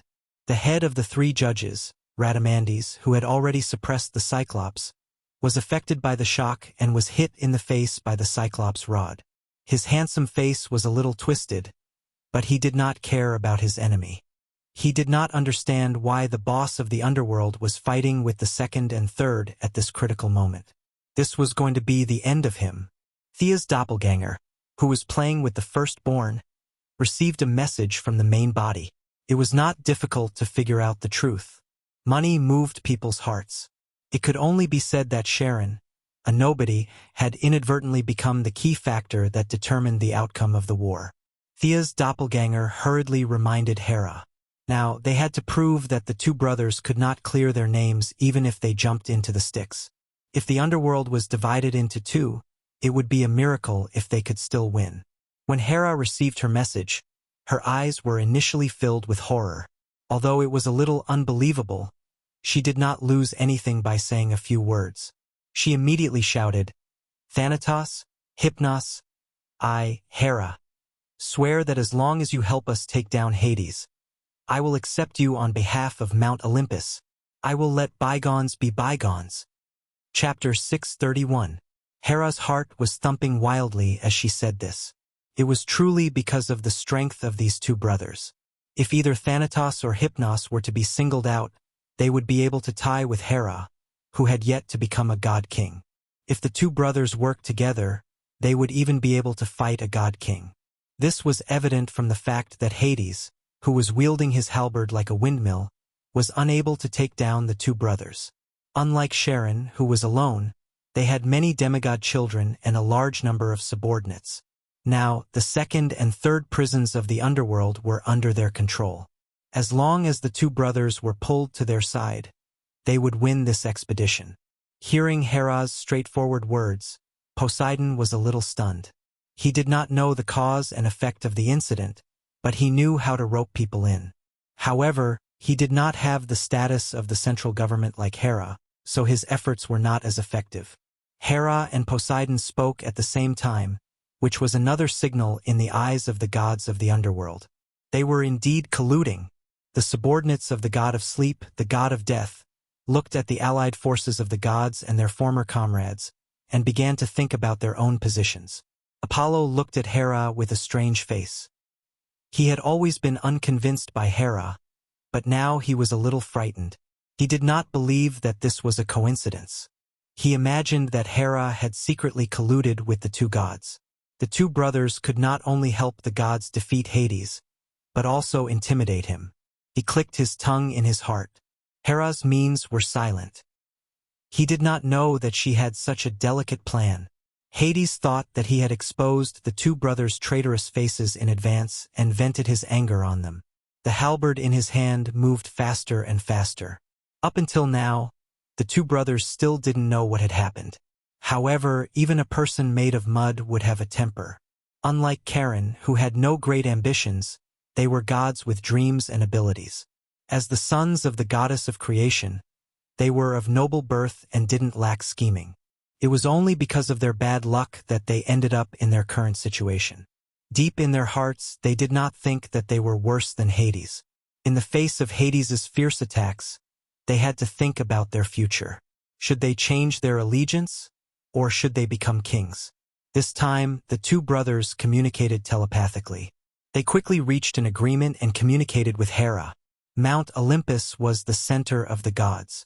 This was the current consensus of the Greek pantheon. When Hera heard their request, she immediately agreed without hesitation. She then announced loudly, "I am Hera, the god of gods. On behalf of Mount Olympus, I acknowledge the jurisdiction of Thanatos, the god of death, and Hypnos, the god of sleep, over the underworld. From now on, the brothers are the twin Pluto. PFFF." Seeing this scene, Thea's doppelganger burst out laughing. Now it was even more lively. Hera was really making careless promises. She was basically overdrafting the Divine King's credibility. However, this had nothing to do with Thea. She was happy to watch the show. The battlefield could indeed be described as bustling. The two armies that were originally clearly divided now suddenly split a quarter of the army from the underworld army. This group of people stood there awkwardly. Finally, under the leadership of the two brothers' sons, they joined the allied forces of the gods. The originally evenly matched battlefield collapsed in an instant. One side gained a quarter of their army, while the other side lost a quarter of their army. There was no suspense in this battle. The connections that the two brothers had built up over the years played a key role. Hades was arrogant and unruly. His attitude towards his subordinates could be described as harsh. On the other hand, the two brothers were relatively gentler. Although the change was sudden, there were many people who supported them. One of the three judges, Minos, also joined the camp of the gods under the persuasion of the two brothers, Su Weilai, who talked about the past with the two brothers. The Tauran army that was directly under him immediately changed sides and attacked the army of the dead. The morale of the allied forces of the gods was greatly boosted. The situation quickly deteriorated out of control. Hades finally panicked a little. He began to promise benefits to his subordinates. Unfortunately, his reputation had never been high. The advantage of the allied forces was snowballing. Everyone could see that it might be better if the ruler of the underworld was changed. A few gods who had joined the battle because of his face left one after another. Many Greek undead heroes automatically ran to the two brothers' camp. They had originally promised to serve Hades once. Now that they had been officially appointed by Hera, the two brothers were the official Hades. The army was defeated like a landslide. Now only the queen of the underworld, the eldest son, the two judges, and a large number of demigod descendants were left by Hades' side. In terms of combat power, they could still fight. Unfortunately, the subordinates were uneasy. Ordinary undead didn't have intelligence and weren't affected by morale. However, the gods and demigods weren't. They had thoughts and eyes. The loyal ones were thinking about defense plans, and the more active ones were already thinking about what they should say when they joined the two brothers. The gods were all full of fighting spirit. Hercules took the lead and directly killed his way into the first prison. Hades hurriedly reorganized the army in an attempt to restabilize the situation. Unfortunately, the army's resistance was extremely weak. The first prison was forcibly broken by the gods. The second and third prisons were the two brothers' traditional territories. Hades had tried his best, but unfortunately, he was surrounded by more than 10 gods. He could only retreat with hatred in his heart. It was worth mentioning that during the battle in the third prison, the original bodies of Thea and Diana returned with a full load. The two of them secretly merged with their doppelgangers. On the battlefield in the third prison, the eldest son didn't know that the enemy had played a big trick on him. In a hurry, he was directly captured by Thea and Diana, together with Supergirl and a bunch of Green Lanterns. As if knowing his fate, the eldest son struggled with all his might. Unfortunately, the three girls were not much weaker than him. The chains of the Green Lanterns tightly bound him. Thea and Ching Nu took turns to attack his consciousness with compassion. Thea's mental injuries had not healed. In addition, Thea had drunk the white poplar fruit, which was a special product of the underworld. The fruit of the underworld's sacred tree could greatly improve one's mental strength. Now, not only had Thea's old injuries healed, but she had also improved. With the help of Ching Nu, who was equally determined and had incomparable compassion, this time, no one disturbed them. They spent the whole day wearing away the hostility in the eldest son's heart. After washing away the dust, the firstborn, who was facing his own heart again, finally welcomed a rare moment of peace. The monstrous hatred, 10,000 years of loneliness, and 6,000 years of perseverance had all turned into the nourishment of compassion. The eldest son, who was originally surrounded by countless wronged souls, burst into tears when he put on the Green Lantern ring. He hugged Hera and buried his head in her arms as he cried. When Thea saw the eldest son again, she, as the initiator, was very surprised. 10,000 years of grievances had disappeared in a single day. Now, the eldest son was like a wise scholar. He was not driven at all. His eyes automatically emitted compassion. At this level, even Ching Nu was not as good as him, let alone Thea, who used compassion as a weapon. "Thank you for your help. I'm really relaxed now." The eldest son exhaled and looked relieved. "I've already said goodbye to my mother. I want to go around the world and see how big the universe is. It's incredible. I was too short-sighted before. TSK. After that, he laughed at himself and waved at them in a carefree manner. He carried his sword and left the underworld alone. As for whether he would go to the outside world or the universe, no one knew. The eldest son's strength was too strong. Even the Green Lantern ring could not restrain him. The Green Lantern ring was more like a communication device to him. The eldest son left the group of friends and family of Hades. Not only did the god of death and god of sleep leave the group, but they also dragged a bunch of people to join the other group. The situation of Hades was a perfect example of what it meant to be defeated like a landslide. Now, he was the only one left who could fight. Every time he fought, 10 powerful gods would jump out to beat him up. How could he stand it? Chapter 632. Zeus might be able to fight 10 gods at once, but he couldn't. Fighting 3 gods at once was his limit. The situation was so bad that he had no choice but to do something shameless. "Hades, surrender. The gods won't make things difficult for you," Hera shouted from the bottom of the 4th prison. Even she didn't believe what she said. If she didn't take this opportunity to kill Hades, when would she? However, she had underestimated Hades's viciousness. She saw Hades standing within the boundaries of the 4th prison. He looked at the gods with disdain in his eyes. "Hera, look at who this is." Hades waved behind him, and a large number of dead people pushed a giant coffin in front of the gods. A 10-meter-tall giant lay in the coffin. It was obvious that the giant had died long ago, but his body still emitted a bronze luster, accompanied by a strong, oppressive aura. The few powerful gods all sensed the great power contained in the corpses. Sia really did recognize this corpse. Back then, when she and Hera had wreaked havoc in the underworld, the young mistress had pulled out the holy sword in a fit of rage and stirred up the entire underworld, awakening many dead people. This corpse was one of the strongest people back then: Hades, Poseidon, Zeus's father, the second god king, the titan Kronos. At that time, Kronos' consciousness was very limited. It was probably less than 1% of his peak state, but he had already caused a great deal of damage to the underworld. Now, Hades had dragged out their father. What was he going to do? Chop him up and make soup? Then share a bowl with his brothers and sisters? Hera and Poseidon were also puzzled. They didn't say anything and just looked on coldly. They wanted to see what Hades was up to. Hades didn't let them think too much and revealed the answer himself. He took out a ball of unknown green substance and waved it at the gods.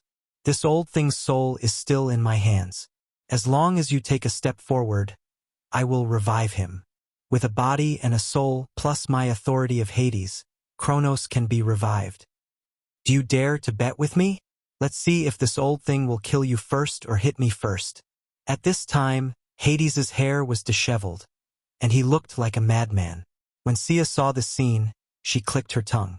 This tactic of not being able to defeat old daddy was very creative.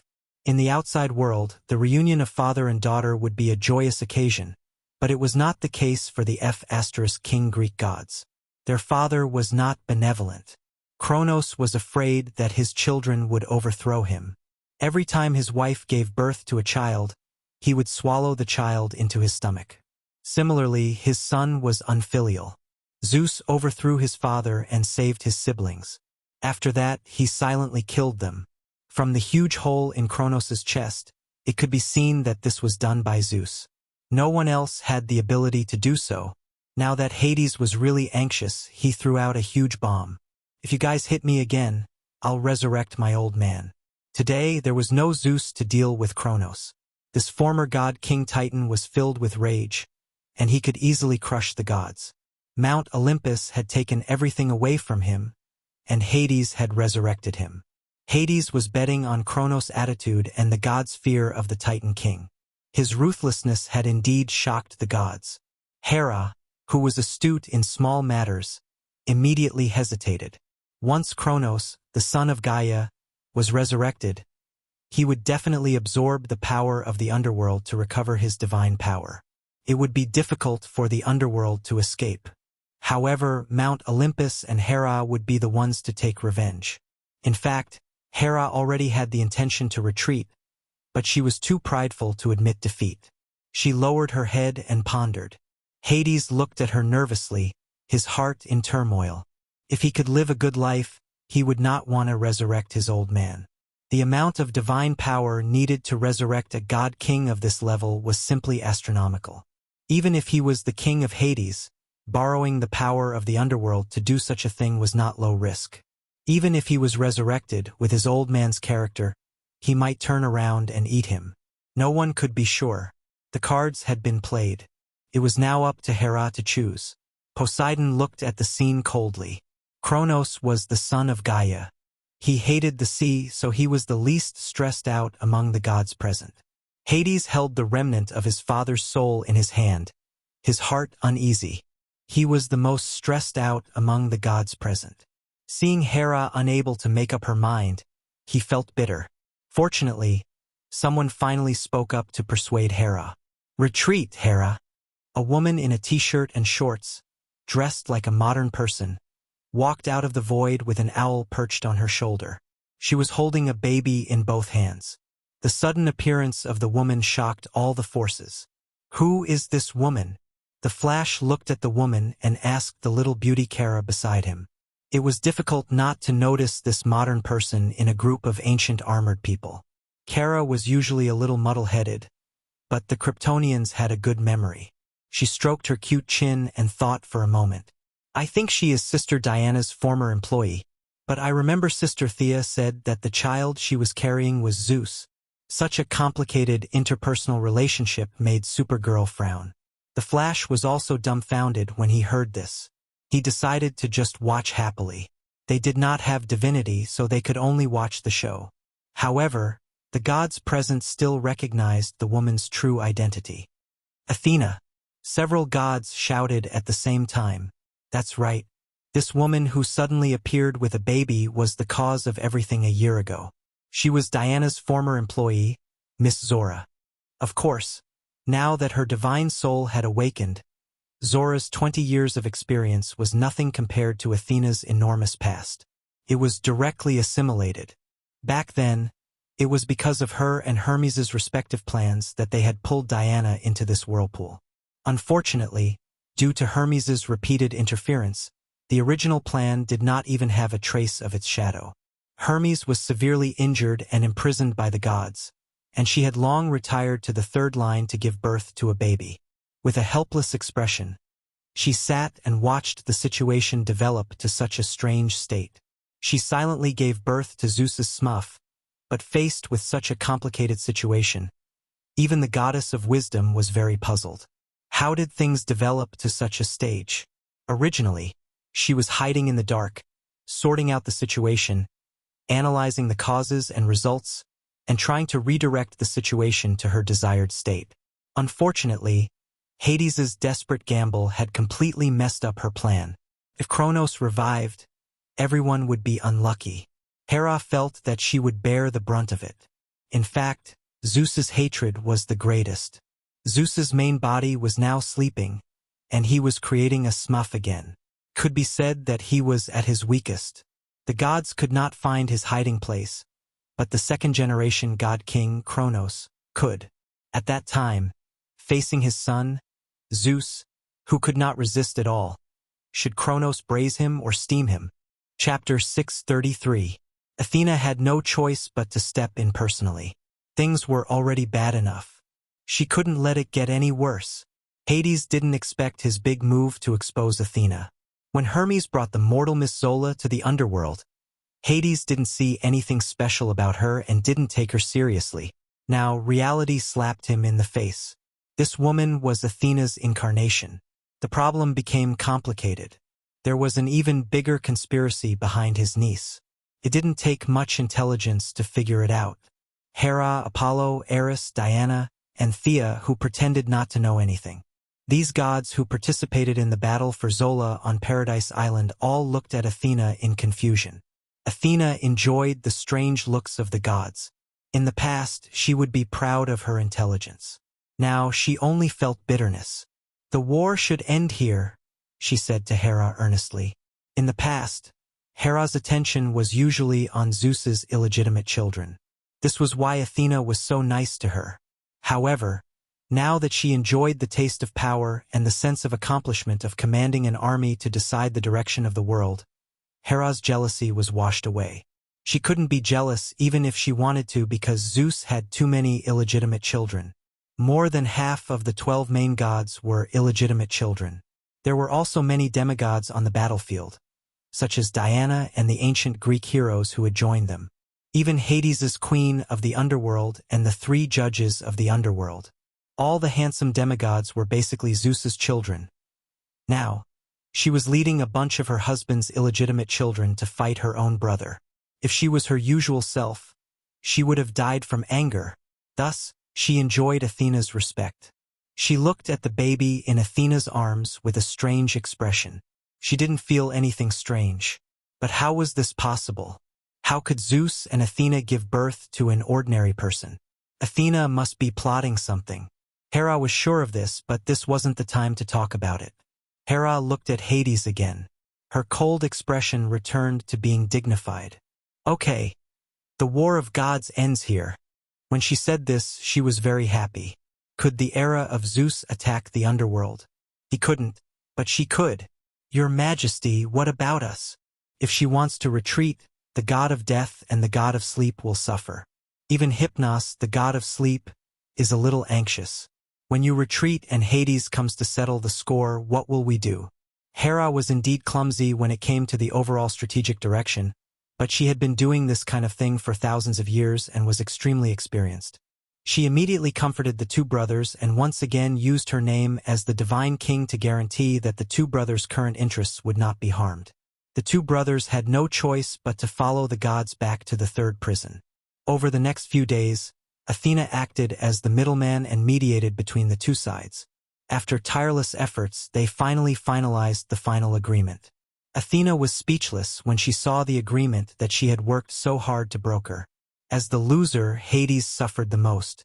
Not only did his left and right hands take away a large number of elites, but now the 2 brothers were also against him. Being arrogant, He didn't ask the two brothers why they wanted to rob his treasure. The two brothers were actually in a state of confusion, but they were used to acting cool. Even if they were confused, outsiders couldn't see through their expressions. Hera was determined to keep the two brothers on the same level as him. Hades gritted his teeth and acknowledged the title of Hades Gemini, but he didn't want to be outdone and changed his title of Hades King to Emperor of the Underworld. Seeing that he changed his title, Hera thought for a moment and changed her title from Divine King to Emperor of the Gods. She was on par with Poseidon, the Emperor of the Sea, and Hades, the Emperor of the Underworld, and slightly suppressed them. The first three prisons were the territories of the gods. Despite Hades's insistence, under the mediation of many neutral gods in the underworld, it fell into the hands of the two brothers. Now that the first three prisons were gone, the jurisdiction of the river Styx had nothing to do with him. Hera and Poseidon didn't even ask for his opinion and decided on the ownership. Old Man Charon made a windfall and held on to his job. Other than being bitten twice by Cerberus when he rushed out of the treasury, he didn't suffer any other losses. He was very satisfied. An earth-shattering battle had come to an end. Hades would need decades to stabilize the internal chaos of the underworld, let alone attack Mount Olympus. This time, he had been besieged several times, and the injuries he received required a large amount of divine power to recover. Overall, despite the constant changes along the way, they had achieved their goal when they set off. The gods returned victorious, and the whole of Mount Olympus was filled with joy. Hera held a banquet to celebrate, and at the same time, quarreled with Athena behind closed doors. The allies played around for 3 days before slowly dispersing. Supergirl went back to school, and Barry continued to track down Reverse Lightning. Thea didn't feel anything unusual from the baby. In the end, whether Zeus continued to act as his smuff or talk to his wife in detail, that was other people's business. It had nothing to do with her anymore. She and Poseidon still needed to discuss the issue of the god of death staff. After setting a time, they went home. There were too many items to check. Mount Olympus and the underworld were too crowded, so it wasn't a good place to check. They returned to Paradise Island. With the help of the enchantment set up by Thea, the two girls had time to sort out their gains. There were all kinds of precious materials, expensive accessories, countless rare treasures, and all kinds of powerful equipment piled up like mountains. There were weapons of famous warriors, and divine weapons of various gods who had passed away. Now that Thea relied more on magic in battle, she didn't have a high need for equipment. The Valkyrie was so beautiful that she almost forgot her surname. Thea helped her replace all the original beginner's godly equipment. Among the equipment, the two girls had obtained the greatest harvest was a set of Kronos' armor and shield. Kronos' father was Gaia's son, the second-generation god king. He was born with the power to control the earth. His armor was thick and sturdy, and it had a lot of special features such as being invulnerable to the ground, immunity to all kinds of negative statuses, immunity to mind control, enhanced strength, speed, and so on. However, he was of the Titan race and was tall. No matter how long Diana's legs were or how tall she was, she couldn't wear this set of armor. In order not to attract attention, they definitely couldn't wear the original armor out for an exhibition. They had to remake it. Diana's forging skills were completely useless on this set of top-grade divine armor. Hephaestus, the god of blacksmithing in Greece, also couldn't let him know. Fortunately, Thea was an employee of the new god race. She opened a sonic tunnel and went straight back to the new god race's god of blacksmithing, Hayati. Hayati was originally in this line of work. Without saying anything, she began to forge the armor for her. As for Diana's size, she was very clear about it. 3 days later, Thea returned to Earth with bags of various sizes. So many parts. The Valkyrie was a little surprised as she covered her mouth and started to check. She also started to try on the armor. Chest protector, shoulder protector, arm protector, helmet, and leg protector. The entire armor was dark red with gold lining, and with a red cloak it looked very cool. Thea was very satisfied. As for Diana's previous set of armor, she kept it as a souvenir. She could give it to anyone who wanted it in the future. To be honest, Thea had never liked that set of armor. The main reason was that it was too revealing. Below the neck, a large amount of skin was exposed. Even half of the cleavage was exposed. There was no need to talk about the pants. It was just a pair of triangular shorts. Her entire thigh was exposed. Not to mention its defensive properties, this design had always made Thea unhappy. It was just that divine equipment were hard to come by in the outside world, and she couldn't afford to change it. Look at Fiora's armor. It was covered tightly with 3 layers inside and 3 layers outside. If one didn't look at the chest of the armor, one wouldn't be able to tell that it was a woman. This was worth learning. Chapter 634. Thea took off Diana's armor without hesitation. The long-legged goddess instantly became naked. This was something that Thea had been complaining about. She had been fighting in her armor all this time. Hephaestus was the one who made the armor in the newbie village. To fit Diana's curves perfectly. Of course, it was not because he had measured it himself. Otherwise, Thea would have killed him even if they were separated by the sea of stars. When he made it, Diana was still a baby. In order to leave room for future growth, one of the characteristics of the divine armor was that it could automatically adjust according to the size. When you were big, it would be big, and when you were small, it would be small. At least, according to Thea's estimation, Diana's current size was slightly bigger than when she left the island. The armor's ability to automatically increase in size was based on her powerful memory and touch. After wearing the armor for a long time, Diana did not like wearing cumbersome undergarments. They were meaningless to her. Ancient Greek values believed that beautiful things did not need to be covered up. It was the same whether it was during her tribal life thousands of years ago or when she entered modern society. Now, even when she attended social events, she would dress up with a deep V-neck and a bare back. She looked dazzling and sexy. Most of the time, she would simply forget to wear undergarments. She would wear a long dress and attend events. The young mistress would occasionally wear nothing, but it was all because she was lazy. Now, she had to cultivate Diana's habit of wearing undergarments. In the past, she was not afraid of fighting a few criminals. Those criminals could not break through her armor. In the future, the scale of the battles would grow larger. The comic world had a mysterious power to prevent clothes from being torn, but it did not exist in the real world. What if the armor broke in the future when they fought against Darkseid?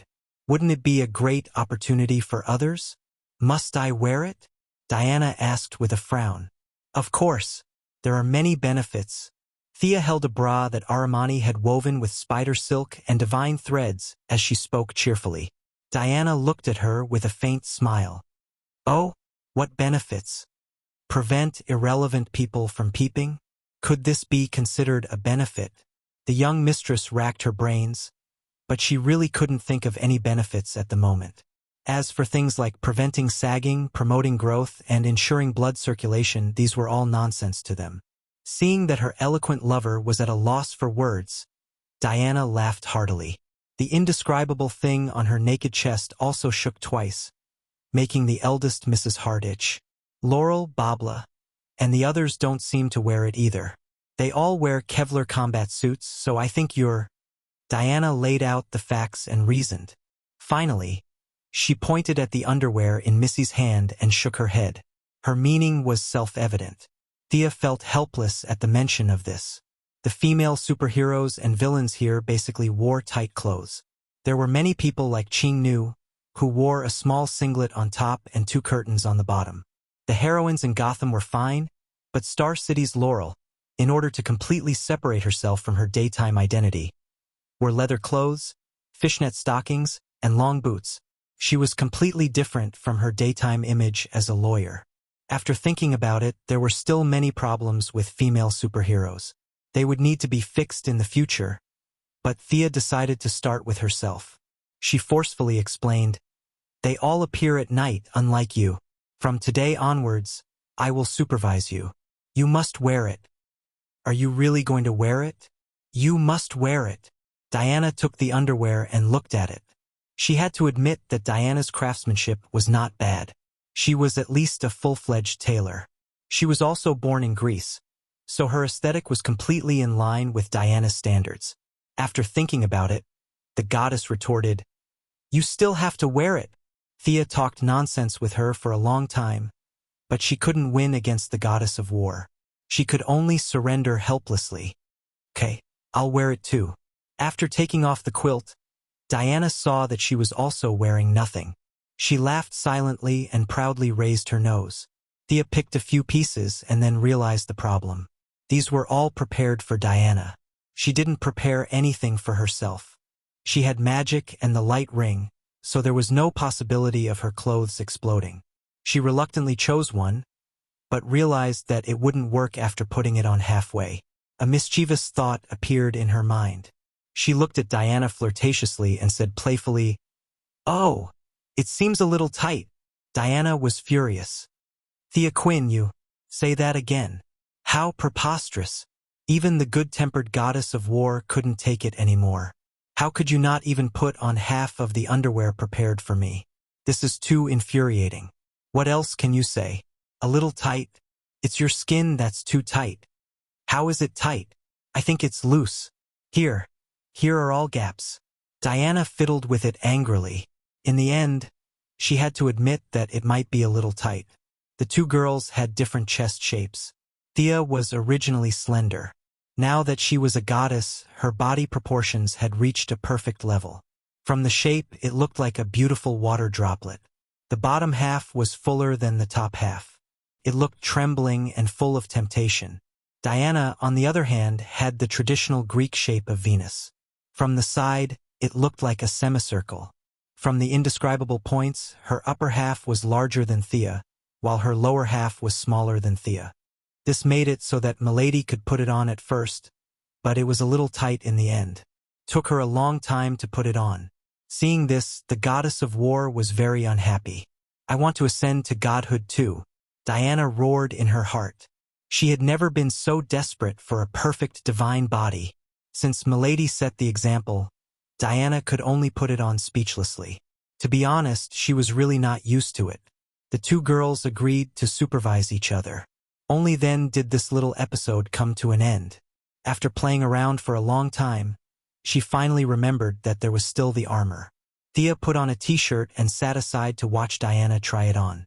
This new armor was forged from the giant armor of Kronos. The design was considered from several aspects, and it was a bit like the holy garment in a certain anime. In the end, it was not as tight as Fiora's, but it looked much more dignified than Diana's previous style that exposed her chest and back. With a deep red base and golden lines, it occasionally revealed some skin between movement and stillness. Diana's majesty revealed a kind of wild nature. Diana was a pure warrior. Her bloodline also made her magic resistance extremely high. It was just that magic was strange and unpredictable. Even the high magic resistance of the gods needed to be protected. Thea installed a gem on each of the shoulders and knees of the new armor. Ordinary gems could not store high-level magic, but these gems were the treasures of the underworld that Hades had contributed. She stored 2 time-stop spells, 1 long-distance teleportation spell, and 1 powerful healing spell in the gems. Why did you fix the gems in the equipment? The goddess of war was a little puzzled. Wasn't it better to hold it in the hand? The space ring was not a high-level equipment. Thea also made one for her after she ascended to godhood. Milady's answer to this was that if the equipment did not have gems, it would not be equipment. The original Guardian Silver bracelet's quality seemed to be very strong now. As a divine artifact that had accompanied Diana for thousands of years, she chose to continue wearing it. The divine power that she usually did not use was accumulated and then burst out. Such a strong special effect made Thea envious. The original shield was made from a nameless metal that Zeus found in some corner. Now, it was a little behind the times. After obtaining the treasures of Hades for thousands of years, she could have as many rare metals as she wanted. The shield did not need to trouble the new creation star.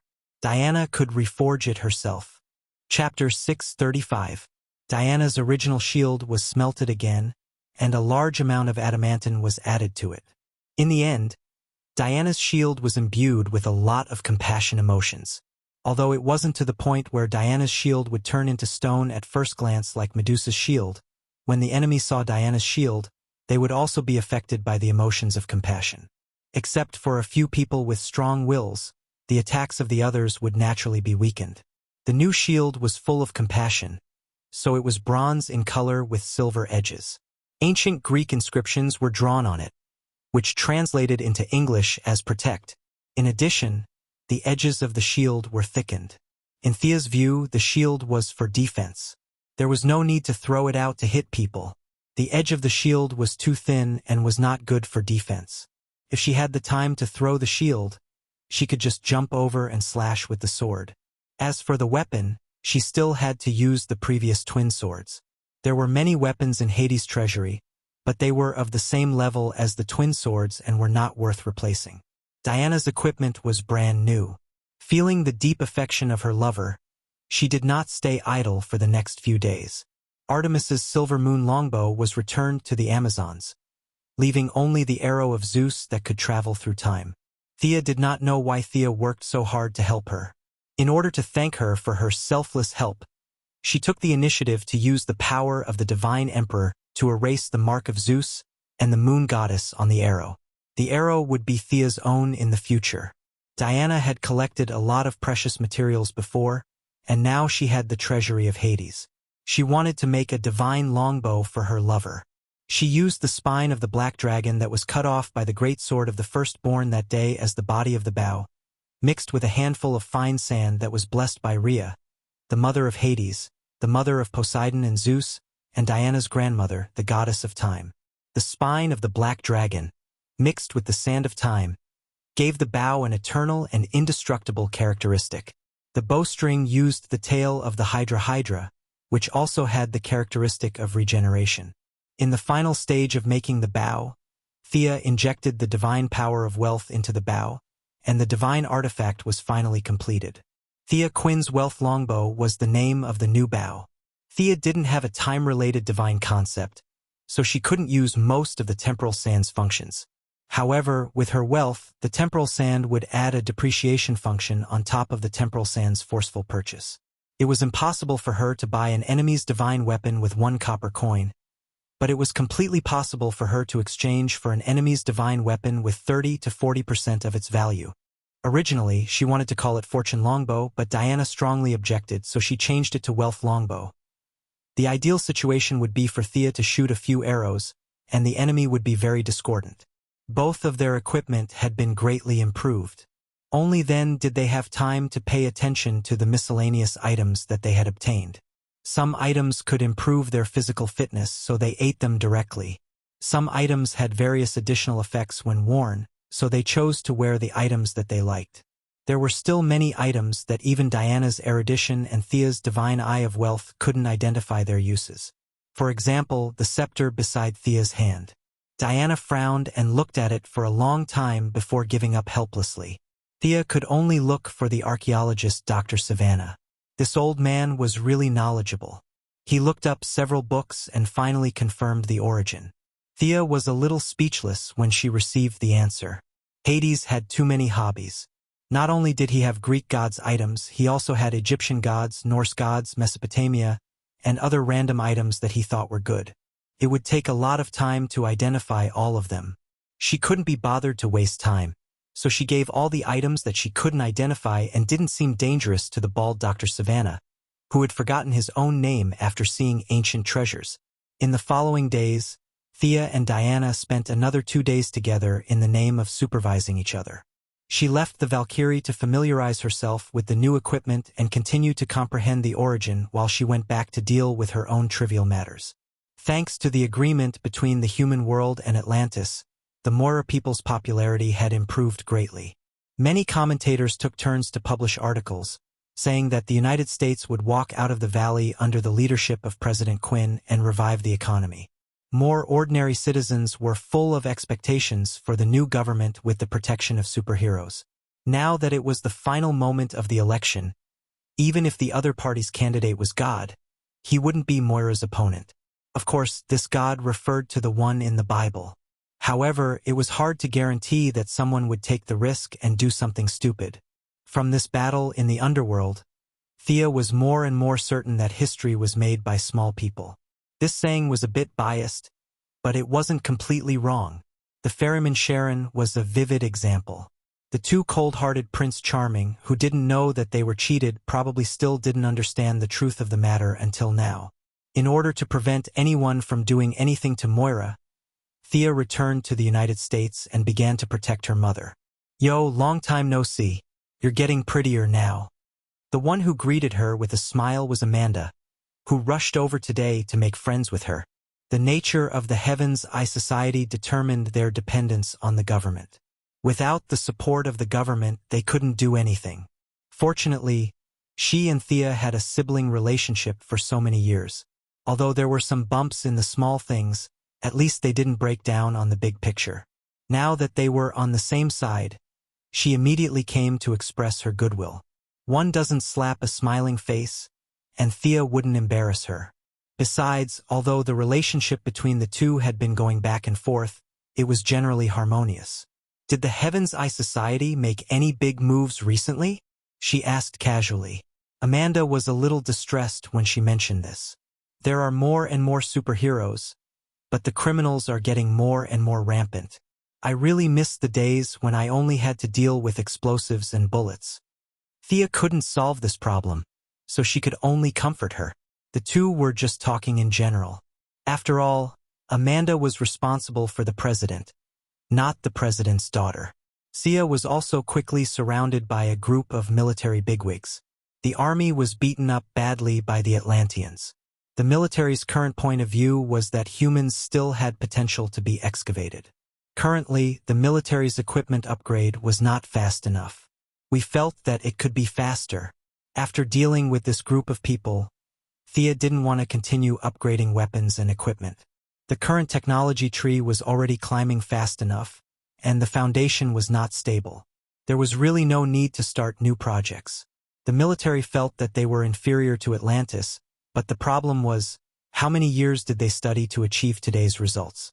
Tens of thousands of years, and they wanted to catch up with them in a few years? It was impossible.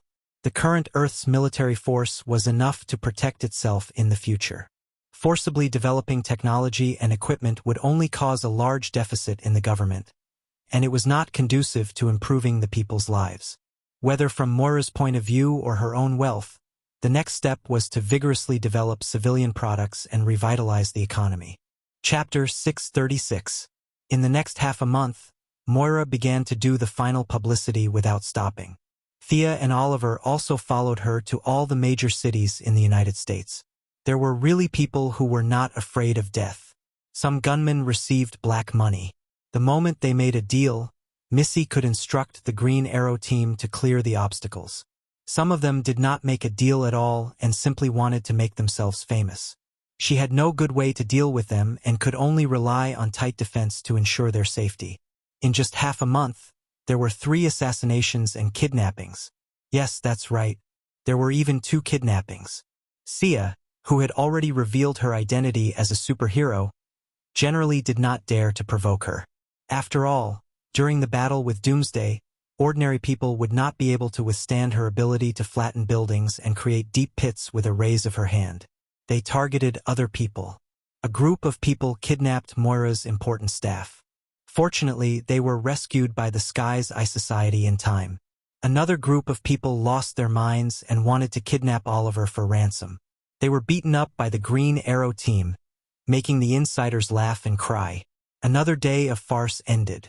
Thea followed her mother to win votes. The secretary could only chase after them with a pile of documents from time to look for people. The electronic office was very fast, but many documents still needed her to sign in person.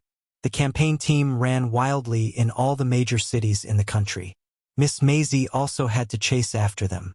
She brought documents for Missy to sign every 2 or 3 days. Miss Maisie had a strong body. An ordinary woman would have died of exhaustion. After signing another stack of documents, Thea leaned herself against the back of the chair and looked out of the window. Miss Maisie instantly understood her intention. She grabbed the pen on the table and threw it out. "Who is it? Come out." Even if it was an ordinary pen, it was thrown out of the window like a sharp arrow. The person outside the window was stunned for a moment. Then he was surprised. "Yo, not bad. A hand wearing a black leather glove instantly reached out and grabbed the pen at a very clever angle. Then, the other party took advantage of the momentum and drew a semicircle. The original throwing force was skillfully used, and with a new force, it flew straight towards the secretary. Miss Secretary didn't try to catch the pen. Instead, she stomped on the ground and did a beautiful backflip to avoid the attack. A vigorous man in black jumped in through the window. Miss Maisie narrowed her eyes and looked at Thea first. However, Miss Maisie pretended to look at the documents and didn't show any expression because of the sudden appearance of the man. It didn't seem to be an enemy, but the other party didn't seem to have any intention of revealing his true identity after entering the room. This was something worth pondering. "May I ask who you are?" Miss Maisie still maintained her elegant etiquette, as if she wasn't facing a man in black, but a business negotiation. Seeing that Thea had no reaction, the other party's face twitched slightly, and he deliberately said in a hoarse voice, "If you win, I'll tell you." Mercy glanced at Thea again, and the young lady made a hand gesture for her to do as she pleased. "All right." The secretary's words were concise and comprehensive. Then, she quickly kicked off her high heels, tore off her skirt, and took off her glasses. From stillness to movement, the whole process took less than a second. She flew up, and her legs were like two battle axes, directly hitting the man in black's head. "You're really good at fighting." The man in black raised his arm to block the kick, and then changed his block into a grab, trying to grab her ankle and throw her out. However, Miss Maisie, who could fight death knell to a draw, wasn't so easy to deal with. She twisted her waist in midair and changed her move, kicking the man in the head with a backhand kick. The man in black finally realized that he had underestimated his opponent, and hurriedly changed his move. Unfortunately, it was too late. He could only lean back to dodge the powerful kick, and at the same time, raise his leg to kick Maisie's lower abdomen. Maisie hit the floor with her left hand at the critical moment, and borrowed the force to dodge the attack. The two exchanged blows, and both of them had underestimated their opponent. Could be said that neither of them had the upper hand. "I really didn't expect a delicate secretary to be so powerful. Your secretary can take at least 10 moves from me. Little Thea, you really have a lot of talents under you." The man in black no longer spoke in a hoarse voice, and took off his hood. He had bright eyes, white teeth, long hair, and exuded a sharp aura. Thea didn't even raise her head, and continued reading her documents. "Big Sister Shiva, you're boasting again. See if you can win against Miss Maisie first." The person who came was naturally Madame Shiva, who had taught Thea for half a year. The two hadn't seen each other for 6 or 7 years. If it wasn't for Old Ma and Shiva's teachings, it would have been extremely difficult for her to reach her current position. Thea had looked for Shiva a few times over the years, but it was as if the other party was deliberately avoiding her, and they never met again. It wasn't appropriate to use force to invite her, so it had been delayed until today. Shiva was like a sister to her, and taught her everything. She had always remembered this kindness in her heart. However, Shiva had a stubborn personality, and Thea had never found a good way to repay her. Now that the other party had come personally, it was no surprise that she needed her help with something. However, Shiva stopped outside the window for a while, and it didn't seem to be urgent. Shiva's biggest hobby was fighting with all kinds of martial arts masters. For a long time, she had made Batman suffer. Now, Miss Maisie definitely couldn't fight with her. No matter how skilled Shiva was in martial arts, she was still an ordinary person. It was humiliating for both of them to fight with her with a divine body. Miss Secretary was just right. She accompanied Luther all year round, and her reputation was unknown to the outside world. Otherwise, it wouldn't be a problem for her to be a martial artist with her skills. In addition, the green lamp had improved Miss Maisie's physique, so she could be used to fight with Shiva. The fact was similar to what she had guessed. Seeing that she had no intention to stop them, the two immediately started fighting again. In terms of physical fitness, Miss Maisie was slightly better, but unfortunately, the gap in experience was too big. No matter how good her fighting intuition was, she had been with Luther and Thea every day, and her fighting experience was fundamentally different from Shiva's, who fought 3 times a day. Even so, The secretary still relied on her strong physique and excellent battle instincts to fight against Shiva with all her might. She fought for more than 60 moves before she was kicked in the waist. Miss Shiva naturally didn't use any strength. She just gently brushed it, but the outcome was already decided. Miss Secretary really couldn't beat her, and she would lose if they continued fighting. Fortunately, she didn't have any sense of honor as a warrior. She put on her glasses and high heels again, and continued to gather the documents as if nothing had happened. "You have such a good fighting intuition, but you're doing these trivial things?" Miss Shiva looked regretful, and her face was full of a young girl. "Come and cook with me, look. These things are what I'm happy to do." Miss Secretary put on a professional vase smile again, as if the aggressive female warrior just now was not her. Chapter 637. Thea knocked on the table when she saw the look of pity on her face. "Sister, don't try to poach her in front of me. Mercy just wants to live a normal life. She won't walk the same path as you." This was true. After interacting with her for a long time, Sia had long discovered that the secretary was a very easy person to satisfy. She just wanted to live a stable life. She wasn't like Thea when she was learning martial arts, punching Darkseid and kicking God's father every day. She learned martial arts to protect herself because Luther was too good at courting death. How could she survive without a good fighter? Sigh! Madame Shiva seemed to have thought of her own troubles and sighed. Seeing that they seemed to have something to talk about, the secretary changed out of her dress and walked out with her cat-like steps. Madame Shiva, who had always been an orthodox martial artist, was depressed to see such an excellent martial arts prodigy being surrounded by daily trifles. "Sister, what's the matter?" As soon as the secretary left, Thea's expression immediately turned serious. Shiva scratched her face, as if she didn't know what to say. After a long time, she said embarrassedly, "I have a daughter. Did you know?" Thea did know. Even her husband, David Kane, the world's top assassin, had information about her. She immediately understood why she was here. She sighed.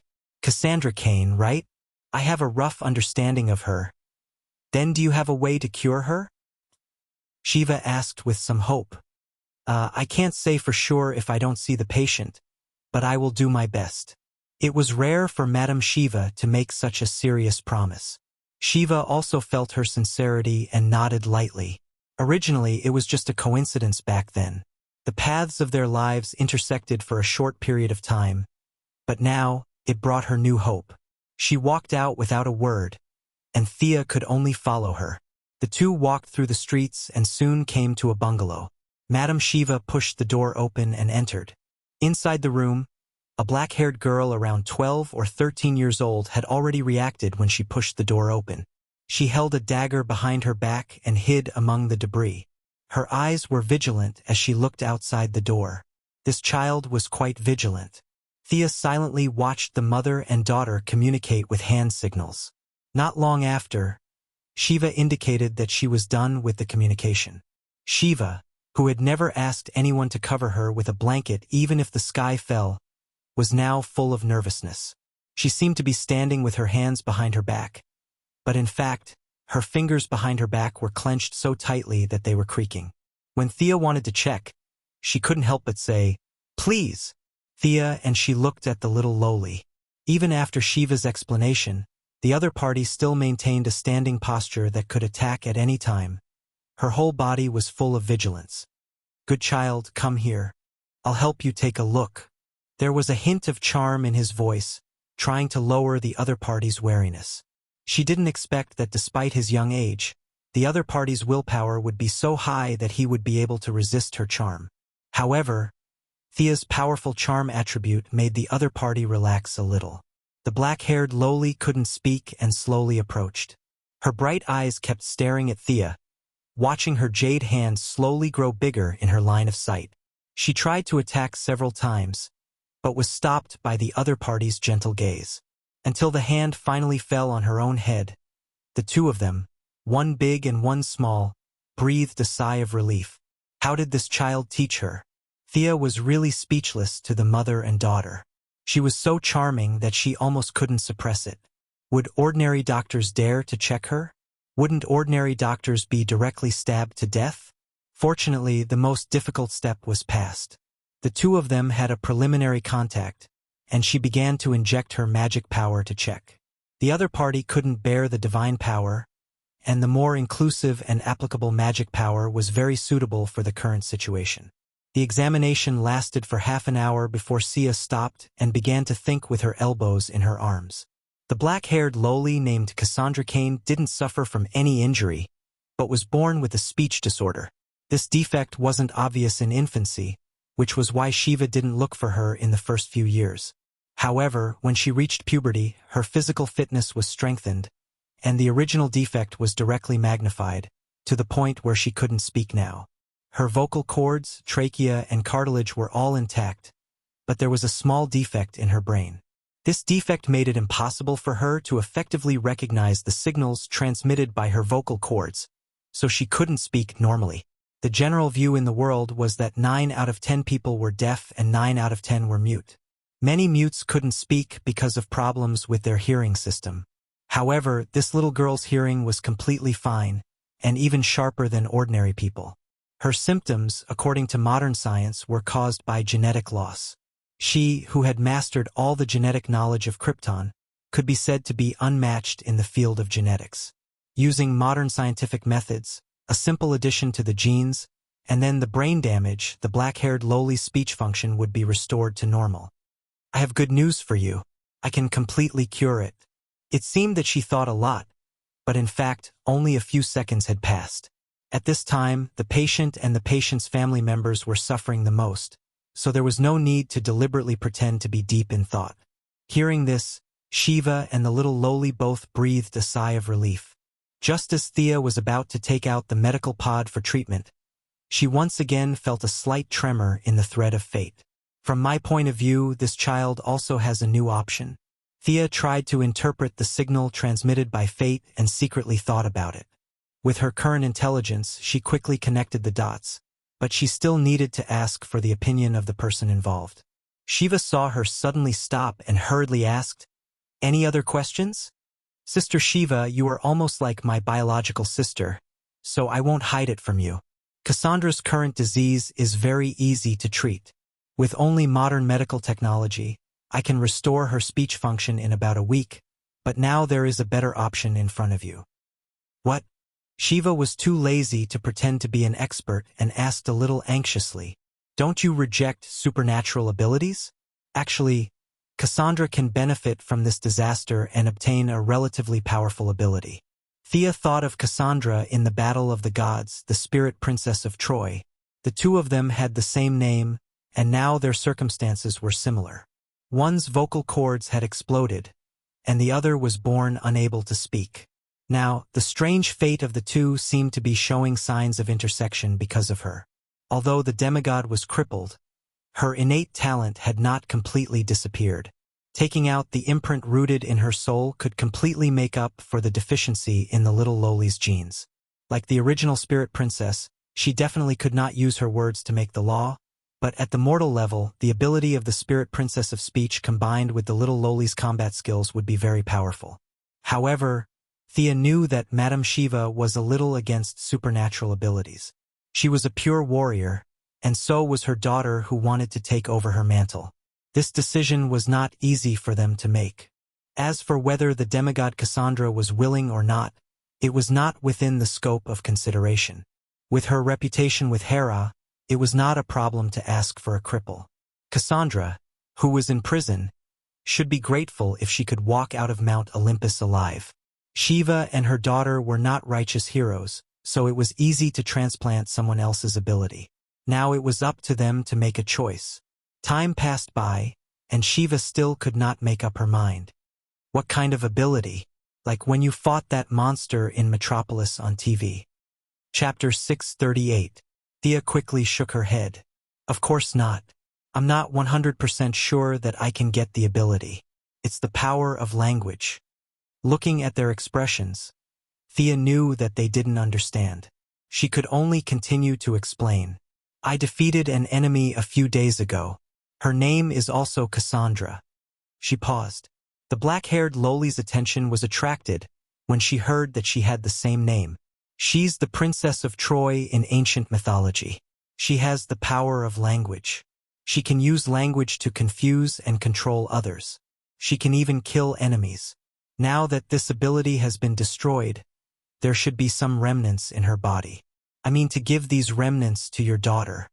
It's impossible to regain her original strength, but it's good to be a support in battle. Milady explained the whole process and the possible outcomes. After that, it was up to the mother and daughter. Madame Shiva couldn't help but hesitate. Deep in her heart, she actually rejected superpowers. Moreover, her daughter's combat talent and combat awareness were unparalleled. If she diverted her energy to superpowers, her dream of becoming the strongest martial artist would go down the drain. However, as a parent, she did not want to reject this kind of benefit that fell from the sky. She was not a fool. This kind of good thing was most likely due to her relationship with Sia in the past. Directly giving up her superpower and only returning to normal seemed to be a bit of a waste. The black-haired loli was still young. She didn't have the long-cherished wish of becoming the strongest martial artist in the world. However, she didn't dare to make the decision herself. She looked at her mother with longing and anticipation. Seeing her daughter's expression, even if Madame Shiva's heart was made of steel, she still softened. She didn't care about the ability. She would just get it first. At most, she would urge her daughter not to use the ability and focus on martial arts. She thought to herself, "I agree. Do you need us to prepare anything?" Thea gave her a look that said, "You're very wise. I'll be back soon." After saying that, she took a step and arrived at Mount Olympus. The mother and daughter looked at the sky-blue portal in amazement. Another round of sign language. Thea found Hera with familiarity. When the God King heard that she wanted to take Cassandra away, he let her go without hesitation. Cassandra was imprisoned by her in the dungeon, so it was definitely inappropriate to kill her. After all, she was Zeus's daughter, and it would be a waste of food if she didn't kill her. Hera was just worrying about how to deal with her. Now that he heard that Thea wanted to take Hermes away, he immediately let her go and asked if Hermes wanted it. If Hermes wanted it, he could give it to Hermes for free. Thea hurriedly refused. Hermes had been severely injured by Supergirl, and his half-undead body could slowly recover in the netherworld. But now that he was imprisoned in the God realm, how could he possibly recover? Wait for 10,000 years. When he saw the Soul Speaker again, he had to admit that she was miserable. She was lying alone in the stone prison. According to the Amazons guarding her, she was only awake for an hour a day. For the rest of the time, she was either sleeping or going crazy. The violent impact of the spiritual world not only took away her innate talent, but also most of her consciousness. When Thea entered the stone prison, the former princess of Troy was curled up in a corner of the stone prison with disheveled hair like an evil spirit.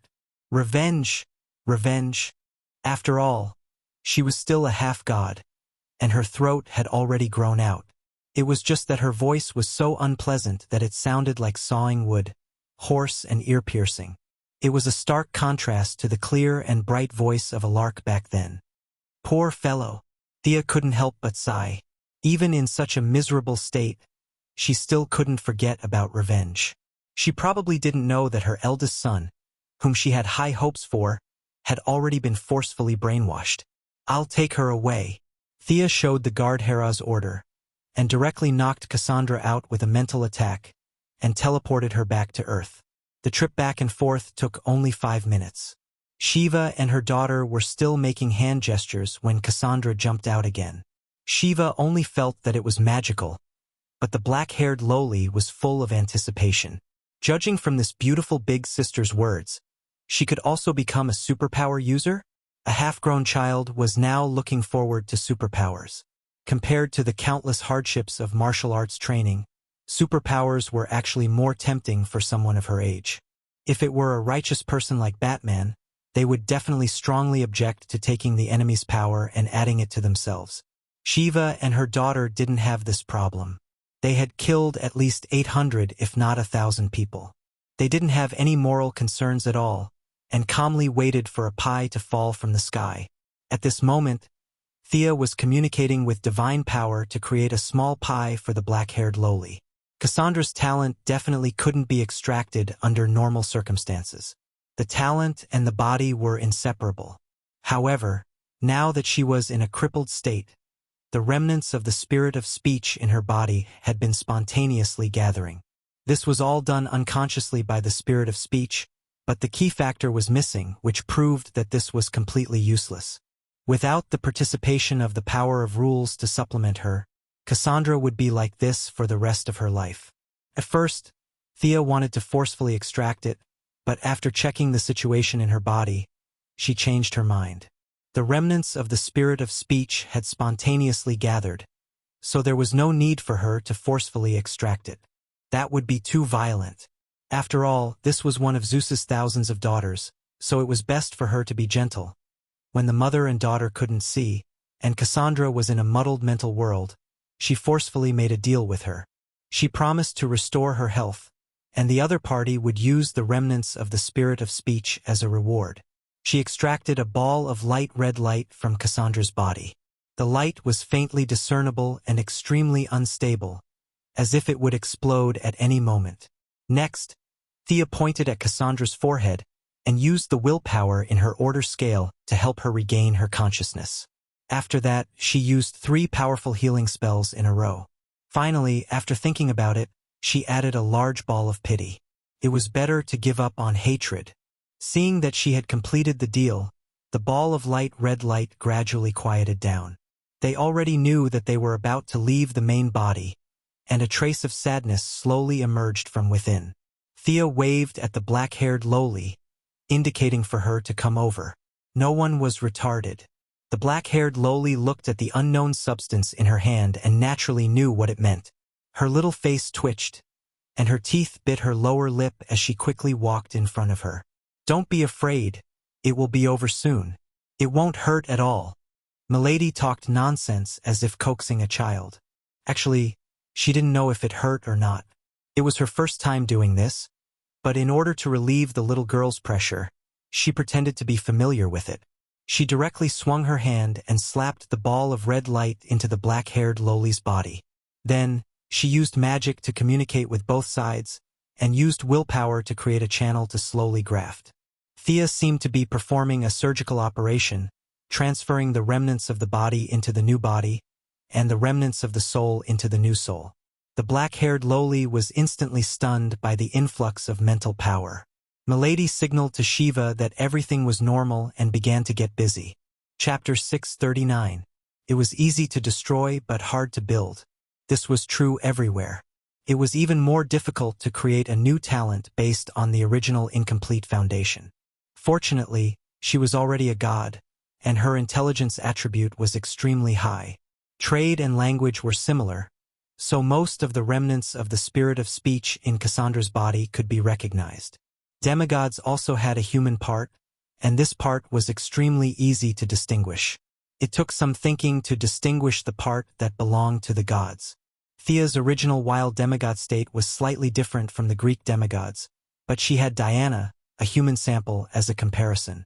In any case, they had the same father, so the difference wasn't too big.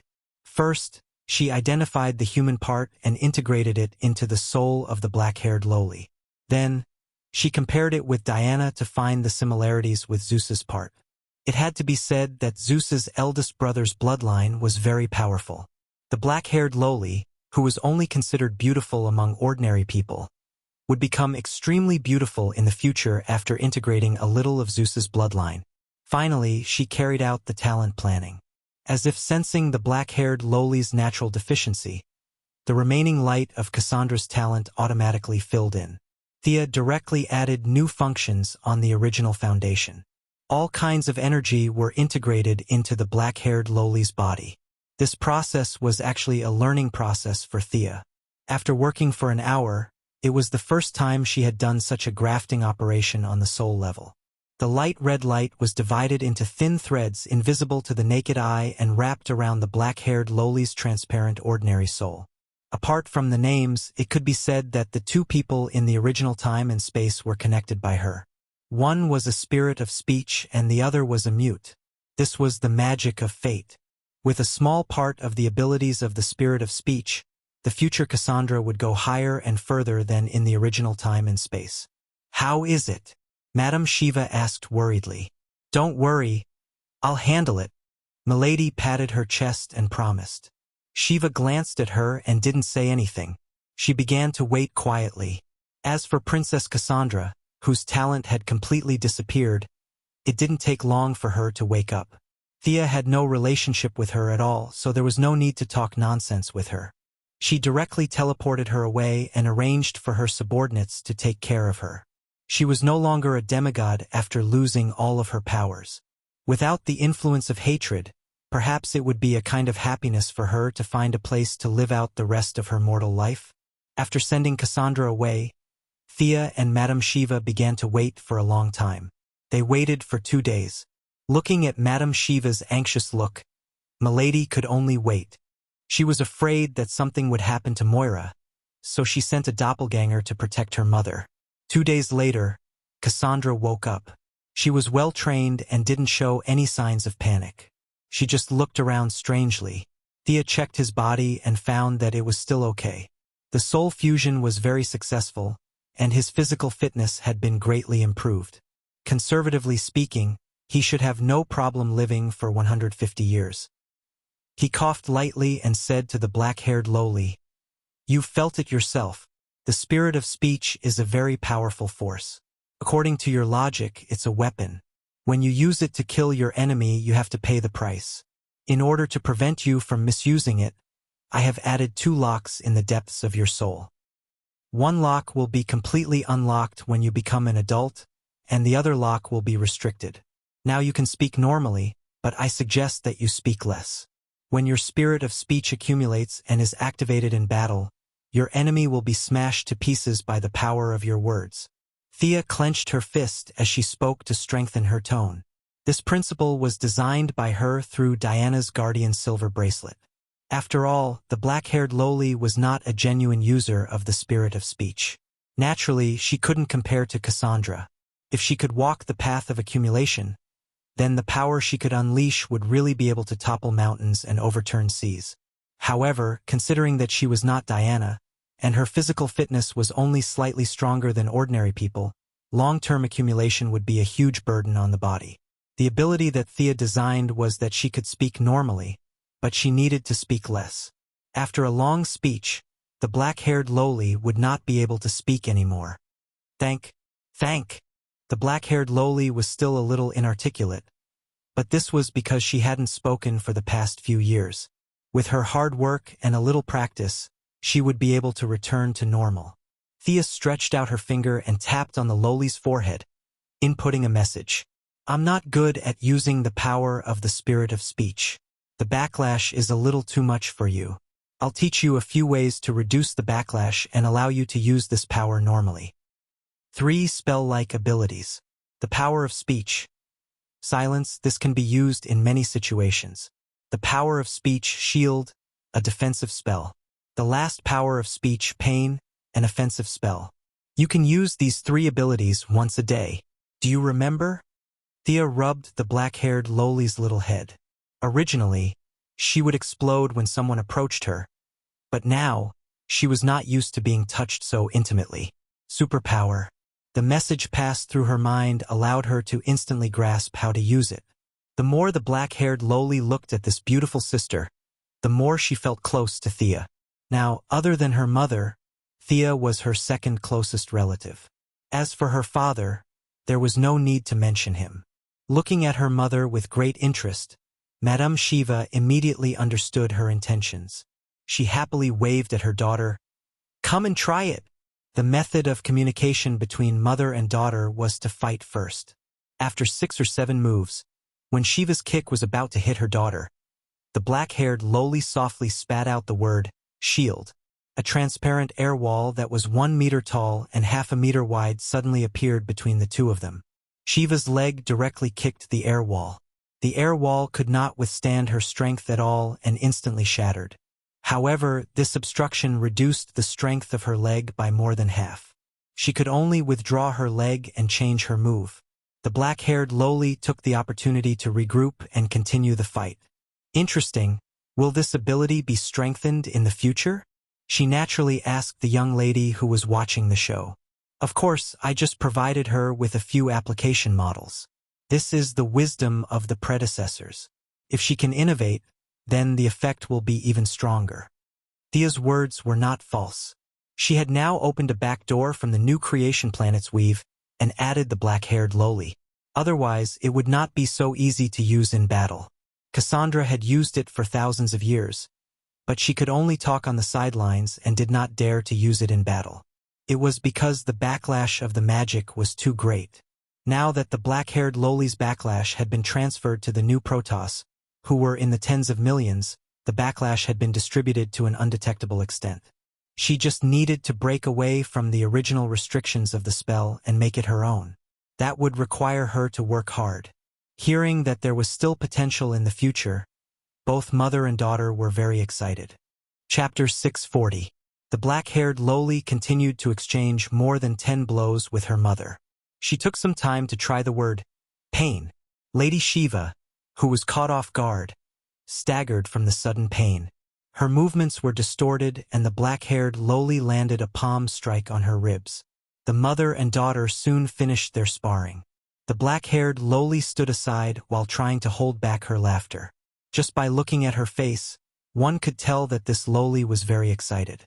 Although it was a sneak attack and her mother was not serious, it was still Shiva, who was known as the best martial artist in the world. This ability is indeed powerful when used unexpectedly. Miss Shiva nodded affirmatively. Okay. I'll have to trouble you this time, little Thea. Thank you for your help.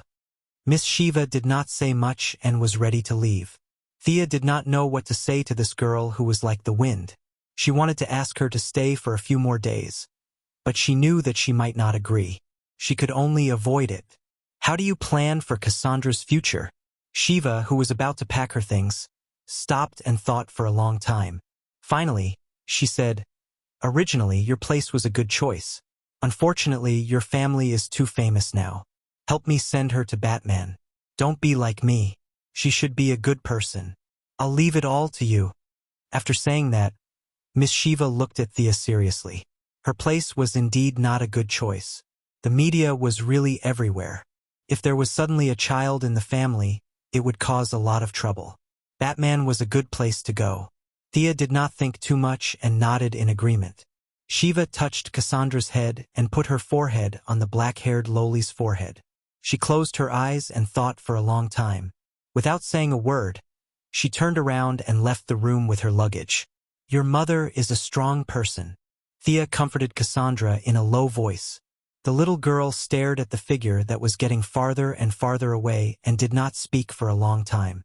Thea couldn't understand Lady Shiva's mentality of gently letting go of her restraints and wholeheartedly pursuing the strongest. Nor would she do such a thing. This kind of behavior couldn't be considered noble, but it was definitely worthy of being powerful. Compared to those who would forget themselves after obtaining special abilities, Madame Shiva's spirit was as pure as gold. The black-haired lowly seemed to be used to her mother's disappearance. She was very independent and quickly adjusted her mood. Knowing that she was going to a new place, she quickly packed her backpack and carefully grabbed Thea's clothes. Hold on to me. We're going to a dark cave later. Thea grabbed the lowly's shoulder and activated a teleportation spell. However, something unexpected happened. When she was at the end of the teleportation, she found that an obscure energy had interfered with the teleportation coordinates. They did not enter the Batcave but went outside. The black-haired lowly looked at her silently. What happened to the dark cave? Thea closed her eyes and gritted her teeth angrily. She felt that there must be a mark on her forehead right now. What kind of black technology did Batman invent this time? It could actually interfere with her teleportation. She couldn't understand how technology could be used to stop teleportation. Batman's technology was at least 1,000 years ahead of Earth's. This method was undoubtedly designed to deal with her. She was speechless. Fortunately, the deviation wasn't too big. She still remembered the direction of the Batcave and pulled the big lowly Cassandra to the other side. After a few twists and turns, they pushed open a certain mechanism and walked down the spiral staircase into the cave. The two people in the bat cave heard the commotion and hurriedly ran out. Sia recognized them at a glance. Dick, Barbara. Long time no see. Naturally, they were Nightwing and Batwoman. However, their expressions were unnatural. Nightwing Dick's expression was a little gloomy. Thea, are you here to look for Batman? Yes. Thea was confused. Isn't this nonsense? I can't run into the Batcave to look for Superman, right? Nightwing and Barbara looked at each other and answered bitterly. He's a little busy now. You'll know when you come in with us. Your acquaintance is also here. My acquaintance? My acquaintances are everywhere. God knows who you're talking about. The outside of the cave was covered with a layer of lead. Her supervision couldn't see what was inside at all. She could only follow the two slowly inside. On the way, they introduced Cassandra because Thea remembered that she would become the third-generation Batwoman in the future, so she should be compatible with the Batcave. Neither of them could make the decision and could only express a limited welcome. After entering the depths of the cave, Thea saw her acquaintance at a glance. Her brother, Green Arrow Oliver, was here. Standing next to her brother with a strange expression was the Ninja Master's youngest daughter, square-faced Nisha. The Ninja Master was waving his arms and saying something. Batman, who was also wearing a mask and a batsuit, was arguing with the old man with a gloomy face. A tall woman stood outside the group. It was Talia, whom Thea hadn't seen in a long time. F***CK. Something big is going to happen. Such a thought popped up in Thea's mind. It was a pity that teleportation was blocked here. Otherwise, she would definitely pull Diana over to watch the show. The five of them formed a small circle and were having a heated discussion. In fact, they had all seen Thea, but they didn't have time to talk to her. Only Oliver waved at her awkwardly. What's going on? Thea was very curious. She was going to ask someone who knew what was going on. Nightwing and Barbara were very tight-lipped. She might as well ask Oliver. On the other side, Thea wasn't familiar with the third-generation Robin. Catwoman was holding a small knife and cutting there. She didn't look like the best person to talk to. Hey, Damien. Why didn't you say hello when you saw your sister? Thea pulled the big lowly Cassandra and sat down next to Damien. The child was now 10 years old and looked a little like a teenager. When Thea walked to him, he was sitting alone on the steps, looking at the five people arguing below. Oh! Damien greeted her listlessly and continued to look at the guys below. What are these guys doing? Tell me. Thea asked with a smile. Damien pursed his lips. He didn't want to say it, but the trauma of his childhood was still there. In the end, he told her everything that had happened. The matter was very complicated. This space-time ninja master had lost his power too early. He didn't deal with Green Arrow as violently as he did in the original space-time. Instead, he used a soft strategy to defeat the hard. One day, when he earnestly suggested that he wanted to take back the League of Assassins, Oliver hesitated for a long time before agreeing to it. However, Oliver wasn't an idiot. He couldn't kill his way into Nandarbat alone. Thanks to Thea, he knew Bruce and Damien. When they reached the Batcave, the two of them discussed and decided to trick Damien's mother back. Chapter 641. After that, things started to get complicated. Talia was indeed tricked back, but the Ninja Master suddenly jumped out and said that Oliver should accept the position of the leader of the Assassin League and marry his little daughter to him. With the old man as the bridge, the relationship was twisted together. This time and space Ninja Master was really good to Oliver. He taught him all his skills, and now that he only had a few years left to live, he was acting pitiful and gaining sympathy. In the face of his last wish, Oliver really couldn't say no. Before Thea came in, the few of them talked awkwardly for half an hour and still couldn't come up with anything. Talia was naturally strongly against it. She could give up the man, but she couldn't bear to give up the son. Square-faced Nisha was a lesbian herself. How could she get involved with Oliver? But she also knew that her father didn't have many years left to live, so she couldn't bear to say no. She was in the most awkward position right now. Batman had always thought that the Assassin League was bad, so he naturally couldn't let Green Arrow fall into it. He also strongly opposed it. Not to mention Green Arrow. What Assassin League? I'm living well in Star City. Why would I go there? The ninja master was not as strong as he used to be. He just kept acting pitiful, making the two men speechless. Do you understand now? If your brother marries my aunt, we'll be relatives. Damien had been with Sia for a few years, and he could imitate her expressions perfectly. At this moment, he was squinting his eyes to express his displeasure. She scratched her head. Green Arrow and Batman didn't have any good ideas. She wasn't afraid of the hard, but the soft. This was the case for her, Green Arrow and Batman. His wife, son, and father-in-law were all mixed up in a mess. Even with Batman's explosive intelligence, he couldn't solve this problem. The ninja master seemed to have finally found the weakness of this group of heroes. He didn't wear his usual majestic long cloak. Now his face was haggard, and he was dressed like an old man. He kept asking Green Arrow to inherit the Assassin League and promised that he wouldn't participate in the League's development. You can ask them to do good deeds every day. I don't have many days left to live anyway.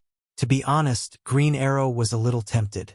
If an organization could follow him and do good, he would be willing to do it even if he had to bear the infamy. Similarly, Batman thought the same. He had always thought highly of Oliver. If he could inherit the League of Assassins and lead this group of people to the path of good, Batman would definitely support him. Talia was the one who strongly objected. She even drew her sword and wanted to fight to the death with Oliver. Of course, Oliver couldn't fight her. Whether it was Batman or Damien, it was impossible for him to injure or kill her. He directly rejected the request for a duel. The ninja master didn't give up. He asked his two daughters to fight, and then he asked the two men to decide the winner. Nightwing, Third Robin, Barbara, Catwoman, Thea, Cassandra, and Damien. The seven of them were either leaning against the wall or sitting on the ground, watching the quarrel. In the end, Batman couldn't take it anymore and waved desperately at Thea. She didn't notice at first and thought that he was calling Damien. Later, she realized that he was calling her. However, when she thought about how this guy had specially installed anti-teleportation technology, she tilted her head to the side and pretended not to see. It was only when Oliver called out to her that she stood up awkwardly and slowly walked over to their side. She put her hands in her pockets and sized them up carefully. Even an upright official couldn't resolve a family dispute. What could she do? After listening to their pleas again, she frowned. The others didn't have much of a problem. The most important thing was the ninja master's attitude. This old guy looked weak now, but he was sincere to Batman and Oliver. This made the two superheroes unable to make up their minds. It was impossible to lock him up or kill him. The two superheroes weren't that ungrateful. Talia's attitude was also the problem. Thea lowered her head and thought for a moment. Then, she pulled Batman and Oliver aside and asked, "The ninja master isn't a good person. You know that, right?" "Nonsense, who didn't know that?" Both of them nodded. "If the old man can live longer, I think today's problem can be put aside and solved slowly in the future." Thea continued when she saw the slight change in their expressions. "But this old man isn't a good person. Now it's your choice. Let the old man live or solve all the problems today." Then she looked at Batman. She didn't need to worry about Oliver. His brother and the old man weren't so close that they would sacrifice everything. The key was still Batman. After his parents died tragically on the street, it could be said that the ninja master gave Batman the courage to overcome everything in his darkest period. Everyone knew that the old man wasn't a good person. However, no one saw Superman or the Flash run over to punch the old man. This was all because of Batman. To some extent, the ninja master was like a strict father to Bruce. He created the Batman of today. Without him, Bruce Wayne would never have reached the heights he had today. After falling out with Batman, the two fought several times, but neither of them gave the other a fatal blow. Batman could still use the principle of not killing to dodge, but the ninja master had also let Batman go several times. The relationship between them didn't break because of the different values of good and evil. Instead, it became closer. Thea now threw this choice to him.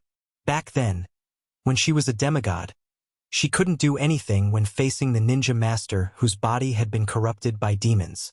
Today it was different. She was still confident that she could let the old man live for another 30 or 40 years. "Thea, Do you really have a way? Seeing that Batman began to ponder, Oliver hurriedly pulled his sister aside and asked in a low voice. Of course, the young lady answered with certainty. What about Talia? Batman thought about it and still couldn't bear to let his father-in-law wait for death. So he asked a new question. What about Talia? Let's maintain the status quo. Under her leadership, the League of Assassins has now become much more low-key. Maybe this is a good thing. To be honest, Batman didn't like this kind of stalling method. But he didn't have a better way. He nodded sadly and agreed to this plan. Seeing that the superheroes had reached a consensus, she called the old man out again and told him her proposal. I can extend your life for a while, but the price is to let go of the League of Assassins. Can you do that? Hearing that his life could be extended, the ninja master's eyes narrowed. Didn't you say that I could only live for 10 years? There was no need to tell the old man about ascending to godhood. Thea didn't want to agitate the old man who wanted to live forever. She took out a colorless and transparent hourglass from the dimension ring and gestured to him. This is the collection of the Greek god, Thanatos. Miraculously, even though they were tricked badly, Thanatos and Hypnos, the two cold male gods, didn't know the truth of the matter. When they heard that Lady Sia's words were very important to Hera, they specially took out a bunch of treasures to make friends with her. This hourglass was one of the inconspicuous items in the big gift bag. Chapter 642. To the gods, it was insignificant and could only be used as a bonus, but to the ninja master it was too precious. The only drawback was that it would contaminate the soul. After all, it was another person's lifespan. The consequences of soul contamination ranged from mental disorder to personality replacement. Thea really couldn't let ordinary people use it, but the ninja master who had long been contaminated by demons didn't have this concern. This hourglass contains a person's lifespan of 70 years. Your original demon physique will increase the burden on your lifespan, but it's still possible to extend your lifespan by 30 to 40 years. Thea noticed a flash of light in the ninja master's eyes and knew that he was tempted. Now there are two options in front of you, waiting for you to choose. Do you want to solve the problem of the Assassin League while everyone is here today, or take a step back to extend your lifespan? In fact, there was no need to guess to know the old man's real thoughts. The longer one lived, the more afraid of death, especially the ninja master. The truth was as Thea expected. He quickly made up his mind to get the lifespan first. The Assassin League could be put aside for 2 years. Anyway, the purpose of the Assassin League was to extend his lifespan, so he couldn't put the cart before the horse. Thea threw the hourglass to him. How do I use this thing? The old man looked at it for a long time. It didn't look like something to eat. You know the worship ceremony of the Greek gods, right? Thanatos needs your belief. As long as you believe in him and worship him from time to time, the quicksand will slowly enter your body and extend your lifespan. The ninja master was very satisfied. This method wasn't difficult. Although it was a bit strange for a Central Asian to believe in a Greek god, who cared about this in a life-and-death situation? The old man left the Batcave gracefully. A storm that was neither too big nor too small was finally resolved. Thea finally had time to introduce Cassandra to Batman. Whether it was for Shiva or Thea, he couldn't refuse. Batman happily took over the black-haired Loli's future teaching job. Thea sent the square-faced Nisha back to Star City, and the siblings continued to follow Moira around the country. Under the strict defense of several forces, Moira's final push ended perfectly. Now it was time to see the final vote. That morning, after Quinn's family had breakfast, the three of them went to the nearest polling place together. When the reporters who had been waiting for a long time saw the family of three get out of the car, they rushed towards them like crazy. Miss Quinn, how confident are you that you will be selected? Dr. Quinn, will you vote for your mother? Mr. Quinn, is there anything you want to tell the media about your relationship with Lance and her sister? In order to appear more approachable, a large number of Moira's security personnel were dismissed by her. Today, she was voting as an ordinary citizen. The eldest miss also kept a low profile and did not bring anyone with her. However, the wall of human flesh that she used to have was no longer there. She could not send a mental attack into the crowd, so she was a little speechless as she was surrounded by a tide of reporters. As a man, Oliver could only rely on himself to separate the crowd and let the two women enter the voting booth. The tabloid reporters at the entrance could be ignored, but the large media inside the polling station had to be dealt with carefully. The three of them got their votes. This was not the time to be modest. The other candidate ignored them and the three of them chose Moira. They each filled in the form and showed it to the media. Only then did the procedure was completed. The integrity of the media in the polling station was quite high. They did not pay attention to the gossip, but focused on Moira's governance after that. Moira did not hold back and described the benefits of electing her as the president. In short, if they did not elect her, they would suffer a big loss. When the other candidate was mentioned, she did not hold back and ridiculed the other party. She almost shouted at the camera that the other party was a fool. This was very interesting. At the beginning of the election, when the two candidates mentioned each other, they were all polite words, such as respectable opponents, extraordinary politicians, and so on. However, when Moira began to take the lead, everything changed. Both sides adjusted their strategies almost at the same time, which was to belittle the other party and elevate themselves. The TV debate still needed to maintain some dignity. Now that the dust had settled, there was no need to hold back. Moira ridiculed the other party's governance strategy and fashion sense. It turned out that the other party did not show any mercy. When the family of three returned to the old house, they turned on the TV and saw that the other party was also scolding their own clothing. Since Moira's main theme was the superhero card, the other candidate went all out. In his opinion, the superhero could not do anything to him. He completely disregarded life and death. He ridiculed several superheroes, focusing on how Superman's blue tights and red cloak did not match and how terrible the color combination was. Thea could only say sorry to Superman for being caught in the crossfire. Presumably, the good-tempered Superman would not mind. The whole day of voting was noisy. All kinds of rumors were flying and the whole country was jubilant as if it was a festival. The family of three did not go anywhere, but waited silently at home for the final results. Many of the aides kept sending back all kinds of news. The results of the vote count came out very quickly. Moira won a large number of votes and directly announced the victory of the election in front of the media surrounded by people. To officially enter the White House, they had to wait until January 20th of the next year. During the inauguration ceremony, they had to hold the Bible and take the oath of office to complete the whole process. There was still more than a month to 2 months before that. Thea used this time to personally arrange her mother's security. The teleportation gem was still the most important thing. Although Moira's physical fitness was much better than an ordinary old lady, she still could not withstand the shooting of a large-caliber weapon. Although she had learned some fighting skills like Taekwondo, the results were not worth mentioning. Thea found a few of Death Knell's subordinates who did not look so fierce and stuffed them into the security team. The Sky's Eye Association would also provide some protection. With this double insurance, she felt at ease. Moira flipped through the calendar every day, waiting to reach the peak of her life. Now, the president in the White House, who was already a little nervous, was also flipping through the calendar. Anyone who wanted to come to this place could come. He did not want to stay a day longer. Thea took time out to meet Poseidon again. Amidst the ripples, she entered Poseidon's kingdom. A few giants who had fought side by side before led her into Poseidon's bedroom.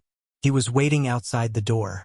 After dismissing the irrelevant people, the two gods spoke a few words.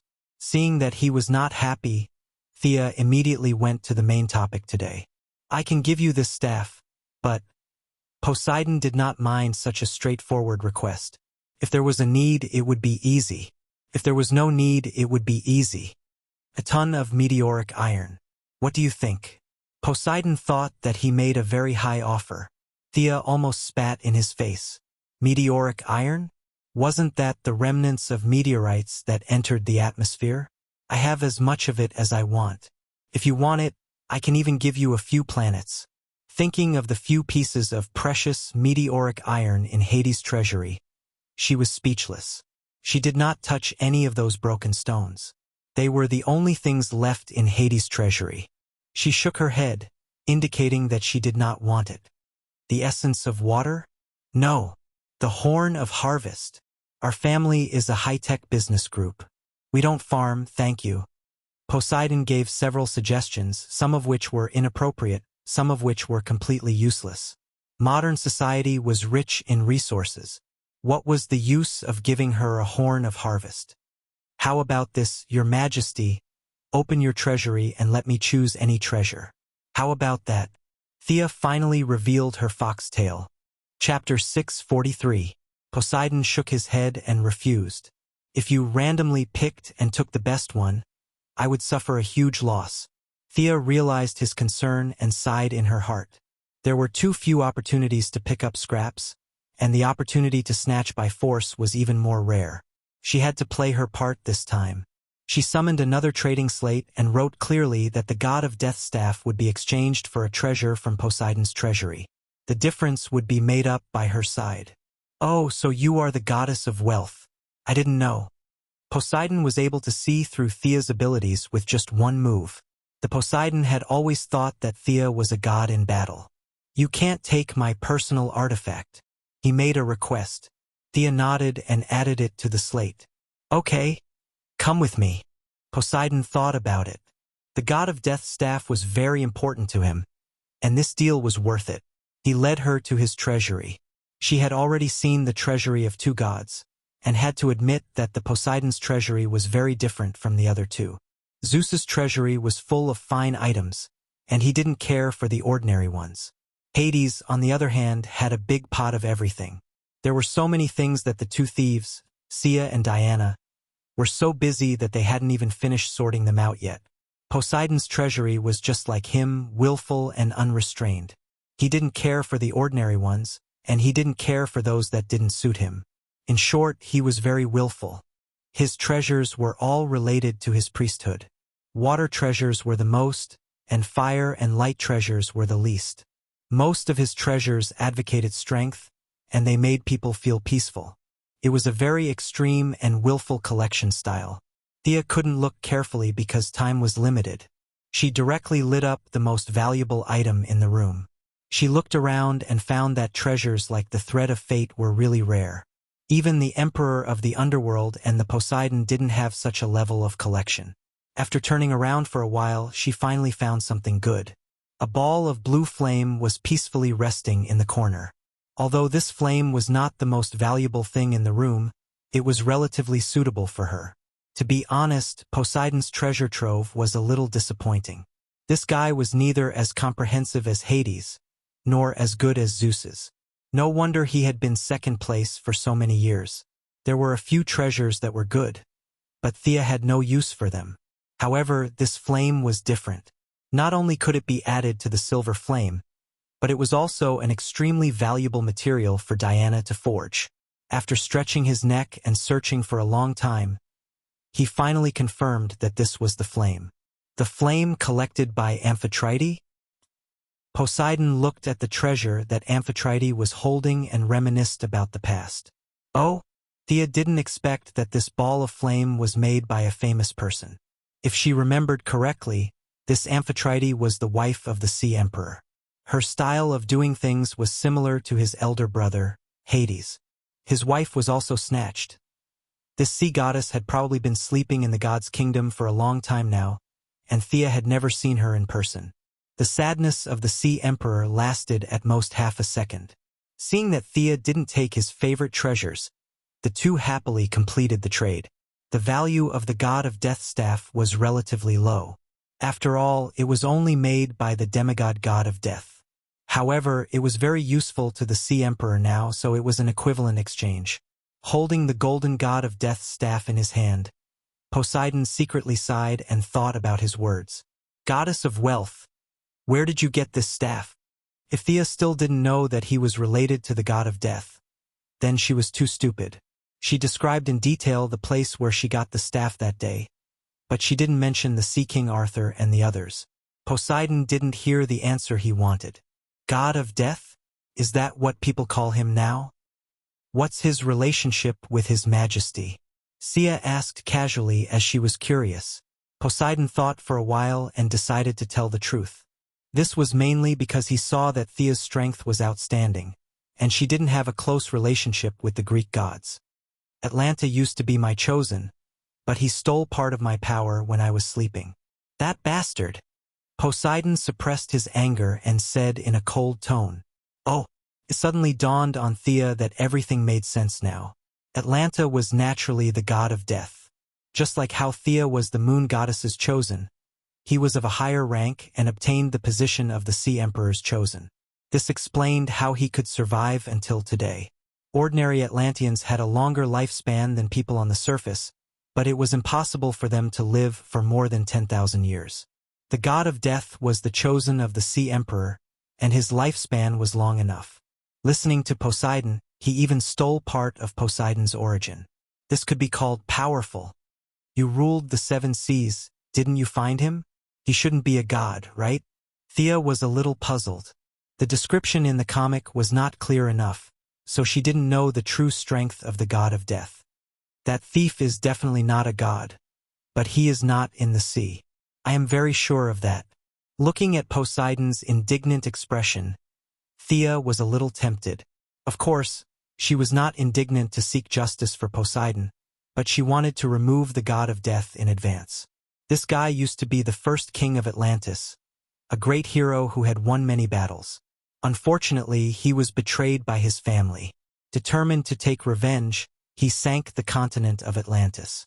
The more serious problem was that this guy had gone mad. It was hard to say whether he would jump out and cause trouble. Thea, who had been pushed to the edge by fate, had to get rid of him. Moreover, she wanted to see how the god of death stole the Sea Emperor's origin. After ascending to godhood, the increase in strength began to slow down. According to Thea's estimation, she was now a beginner divine power, while Darkseid and the Father must be high-level divine powers. She was 2 levels below the 2 big bosses, maybe even more. At his current level, it was extremely difficult to take another step forward. Shah Zan's gift bag was still waiting for her to collect, but it was not advisable to directly absorb divine power like a demigod. The divine power was completely incompatible, and even if she absorbed it forcefully, it would dissipate quickly. When she was a mortal, she only pursued quantity. When the quantity reached a certain level, it would lead to a qualitative change. Now that the qualitative change had been completed, it was not suitable to just accumulate quantity. To put it more broadly, the divine power of different gods could be mixed in the mortal stage, but when one reached the divine stage, the difference was huge. The divine power of wealth was completely incompatible with the divine power of earth and lightning. This problem was still troubling Thea. If she could see how the god of death intercepted the Sea Emperor's origin, perhaps it would be more helpful for her to absorb Shah Zan's divine power in the future. She immediately chatted with Poseidon for a while, saying that she had no clues, but if she saw the god of death, she would inform him. Only then did she leave Poseidon's kingdom. Chapter 644. She had to find the god of death no matter what. She wanted to see if the method he used to steal Poseidon's origin was useful. Poseidon's insistence on getting the staff back was probably to track him down. Thea returned to the metropolis and began to arrange her subordinates to search for the god of death. She remembered that this guy had been hiding in the ice mountains for thousands of years, but now even Poseidon could not find him. He must not be that simple. She guessed that the chances of the god of death hiding in a small plain were very high. This was also the main reason why Poseidon could not find him. After winning the election, Moira's task became even busier. Every day, there was an endless stream of people coming to visit the Quinn family's old house in Star City. Some recommended themselves for jobs, some talked about their scientific achievements in hopes of getting government support, and some talked about the international situation. There were all kinds of people who wanted to break down the door of the Quinn family's old house. Those who wanted to be officials were easy to deal with, but Moira could not deal with the people from the scientific community. She could only rely on her daughter to deal with them. To be honest, Thea was indeed knowledgeable. She had led mankind in climbing the tree of technology. She had dabbled in almost all the fields of modern applied science. It was just that she was not proficient in them, but after 2 days of dealing with them, she could not handle it. She had to use the fat old man in the firestorm as a scapegoat. He was a leading figure in nuclear physics and looked like a white-haired old scholar. He could handle most of the problems. All kinds of people dealt with them like a merry-go-round. After a month, it was Christmas Eve. There was no need to hold such a high-profile party this Christmas. Moira only prepared a small family gathering. Except for the grand banquet where celebrities gathered last year, this year's small gathering could be said to be Diana's first serious entry into Quinn's family circle. Today, the Valkyrie was dressed very modestly. Although she was not afraid of the cold in December, she still wore a beige wool coat, a knee-length skirt and boots. Aunt Moira, Merry Christmas. Diana bowed politely and gave a small gift. Diana, long time no see. Merry Christmas. Moira gave her a gentle hug to show her welcome. Olivier also brought Shadow to this family gathering. Diana was not familiar with them, but they knew each other. They could get together and chat. Moira left the young people chatting and went to entertain a few of her peers. There were still many relatives in the Quinn family. Although Robert Sr. had passed away 8 years ago, his siblings were still alive. Moira wasn't born out of a crack in a rock. She also had her own relatives. Now that she was about to move into the White House, many relatives came to support her. Even if it was a family gathering, there were still more than 30 people. The older generation gathered together to chat, while the younger generation naturally gathered around Thea and the others. The young mistress's beauty was simply unparalleled in the world. However, the few relatives did not dare to have any ideas about her. The law here was that cousins were allowed to, but a billionaire, an academic giant, and a superhero title made most people flinch. They were just ordinary people and did not want to be captured by a group of aliens while walking on the street. A few of the young people were unconsciously attracted by Diana's heroic spirit and tried to show off their excellent side. The young mistress would not let their imagination run wild. Without a word, she pulled Diana's head over and kissed her lips. Diana was a little stunned at first, but soon understood and responded enthusiastically. The two of them showcased their affection on the spot, causing the relatives to sigh. Why would such a beautiful woman have such a relationship? What a waste. Although Thea's response was a little intense, they understood the whole story. They were wondering why a beauty like Diana would appear at the Quinn family's banquet. The truth made the young people feel miserable. Although there was a small episode, the Christmas banquet was very warm.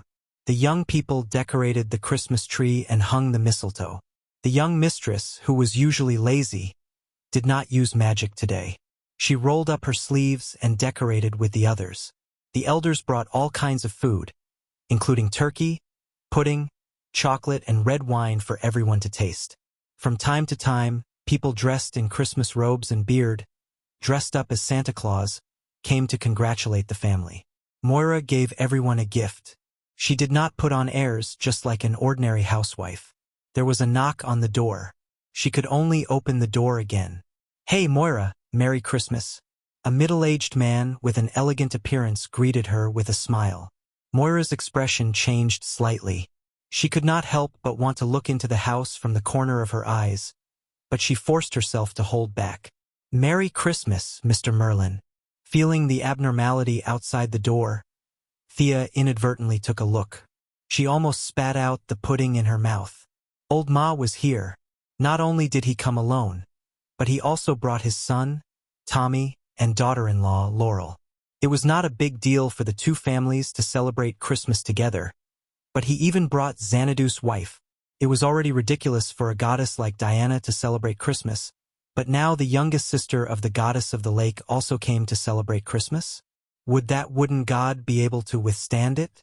While Thea was stunned, Old Ma had already entered Quinn's old house with his girlfriend and son. This guy was indeed here for Christmas. Seeing that Malcolm and his family were obviously not here to cause trouble, Moira also let down her guard. She chatted with Xanadu, half to test the situation and half to build a relationship. Today, Xanadu's wife had obviously made some preparations. She put away her ethereal temperament, just like when Thea first met her 100 years ago. She was graceful and elegant, and her speech was extraordinary. Even in front of Moira, who was already the leader of a country, she was not inferior. "Who is that woman?" Tommy pulled Laurel to the side of the young people. Oliver asked in a low voice, He was naturally referring to Xanadu's wife. Yes, she's my dad's new girlfriend. Tommy was a little embarrassed. His dad had disappeared for several years. Now that he jumped out, it was unexpected. Oliver looked at her seriously.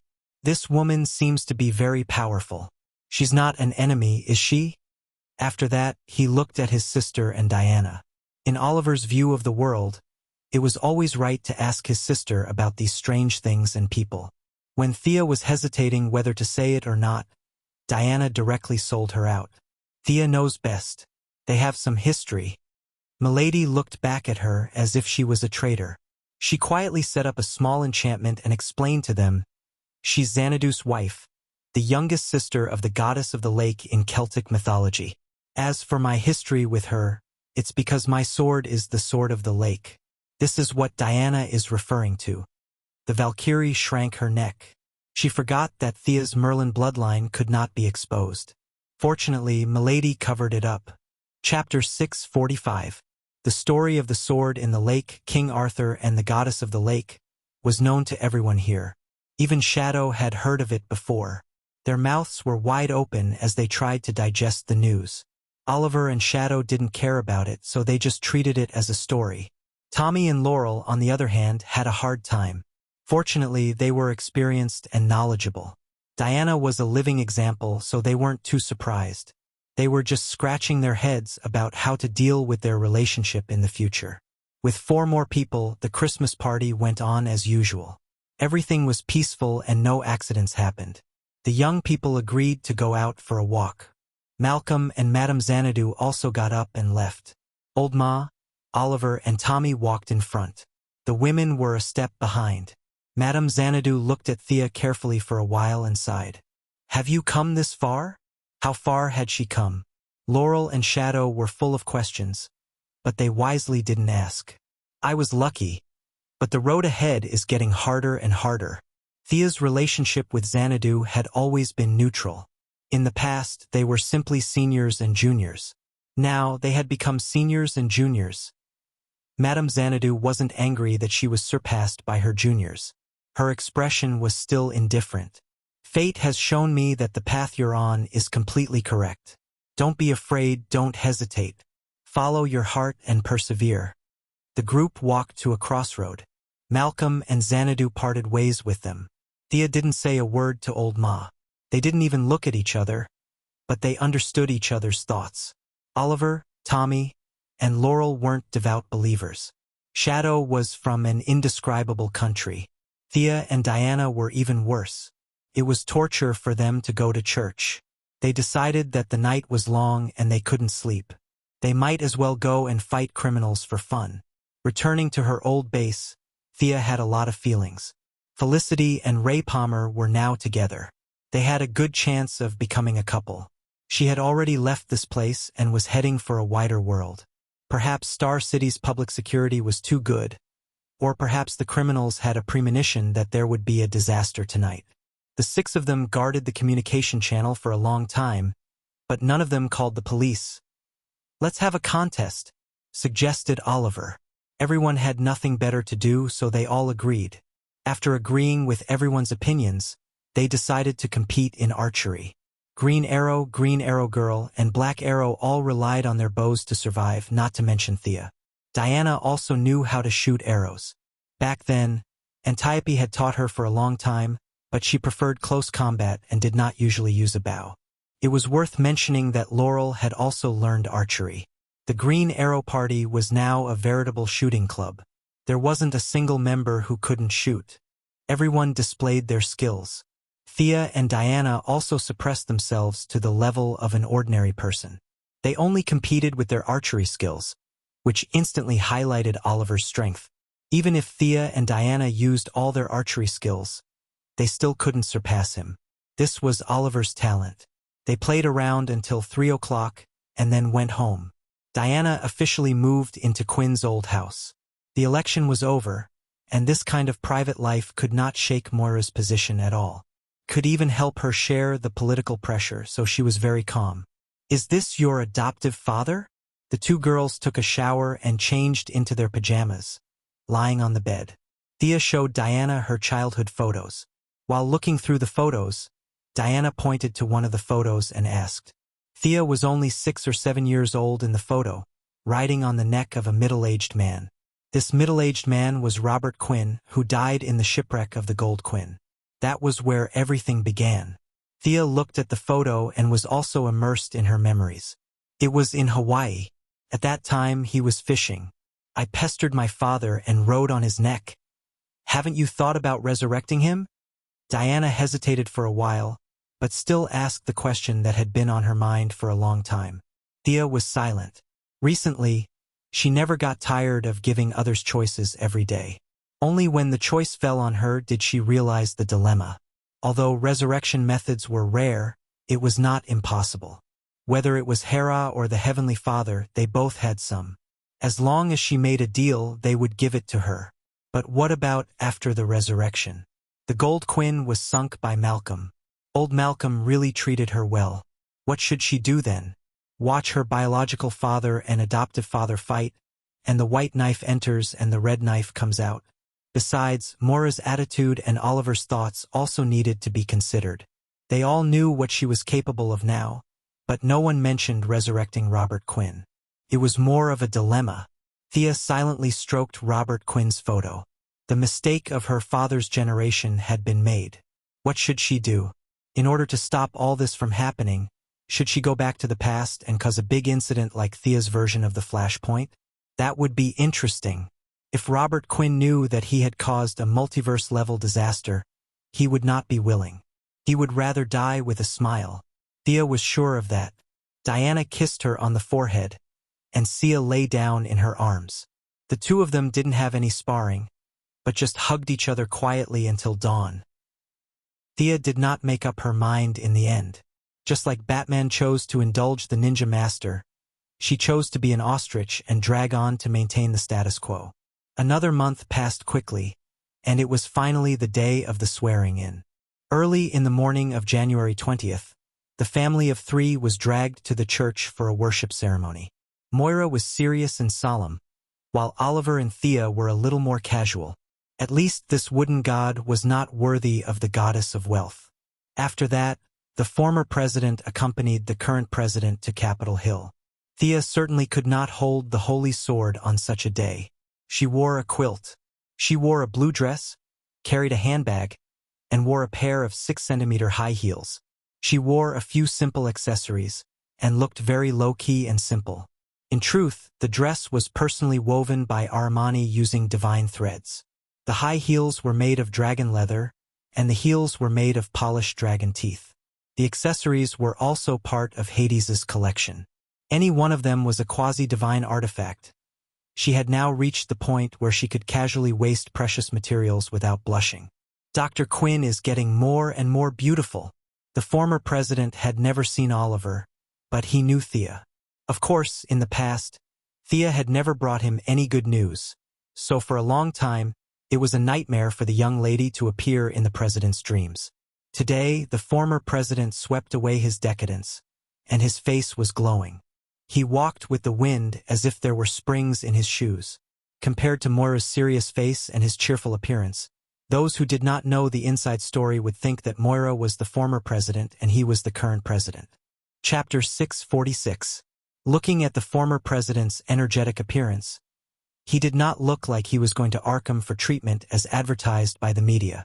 The young lady awkwardly exchanged a few words with this old acquaintance before the other party let her go and stood side by side with Moira. Ms. Moira Quinn, are you willing to serve as the President of the United States? When everything was set up, the Chief Justice of the Supreme Court asked loudly. Moira put her hand on the Bible in front of her. Strengthened twice by her daughter, her voice was loud and did not sound like a middle-aged woman at all. I solemnly swear that I will faithfully carry out the duties of the President of the United States and do my best to abide by, protect, and defend the Constitution of the United States. After the routine procedure, there was a warm applause. Thea also happily clapped twice. After that, the former president was sent off and the new president began his first policy speech. In fact, it was all routine and cliché. Before the election, Moira had repeated the same words hundreds of times, but she still had to go through the process. She also talked about eliminating poverty, protecting the rights of women and children, increasing employment, vigorously developing the economy, and so on. The elites in the audience had to pretend that it was the first time they heard it. They all pretended to be very moved and responded with warm applause. The vice president had been sworn in front of the president. He was also Thea's old acquaintance, the former Minister of Defense, General Swanwick. This black general had officially retired from politics and was now Moira's deputy. After several internal games, the position of Minister of Defense was handed over to Clark's father-in-law, General Ryan. They just had to wait for Moira to take office and go through the nomination process. Analysts agreed that the combination of a president with a huge financial group background and a vice president with a military background would be more executive and inclusive than the previous government. After the speech, it was time for the inauguration luncheon.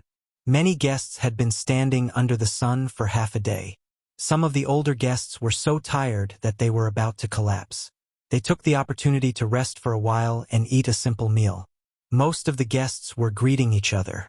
After all, the men were still fine, but many of the female guests were dressed so tightly that they couldn't even sit properly. What a joke. The young lady did not care. Even if she ate a dragon, her stomach would not have any abnormalities. However, she could not give up on her manners. She could not eat a drumstick. She also had to pretend to be a lady and wait with Oliver on the side. The banquet proceeded very quickly. Formalism was everywhere, and it was the same here. The luncheon almost ended right on time.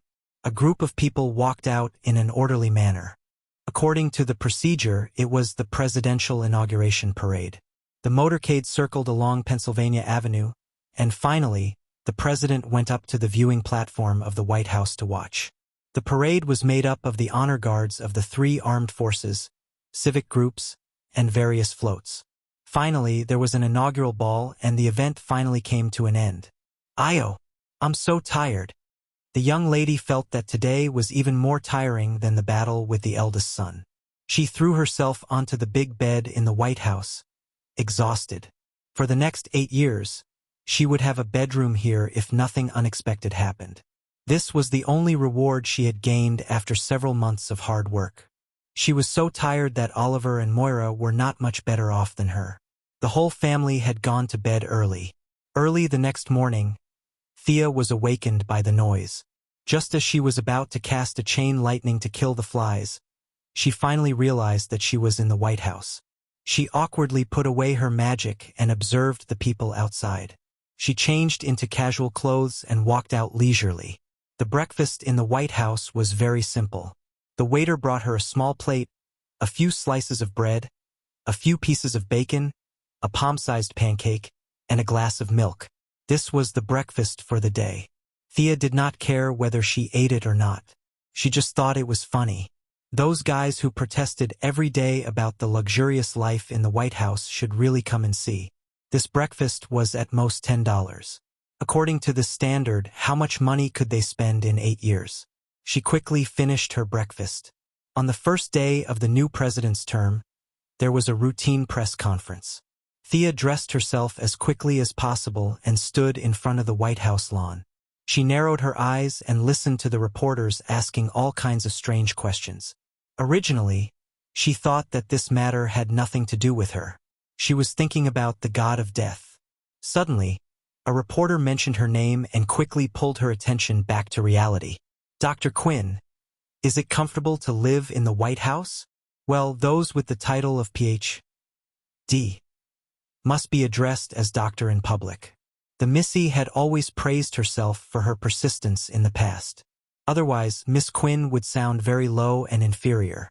For 8 generations of the Quinn family, she was the only one who had a Ph.D. So it was self-evident who the other party was asking. Of course, the Missy would not say that this was the smallest place she had ever lived. The White House was 73,000 square meters.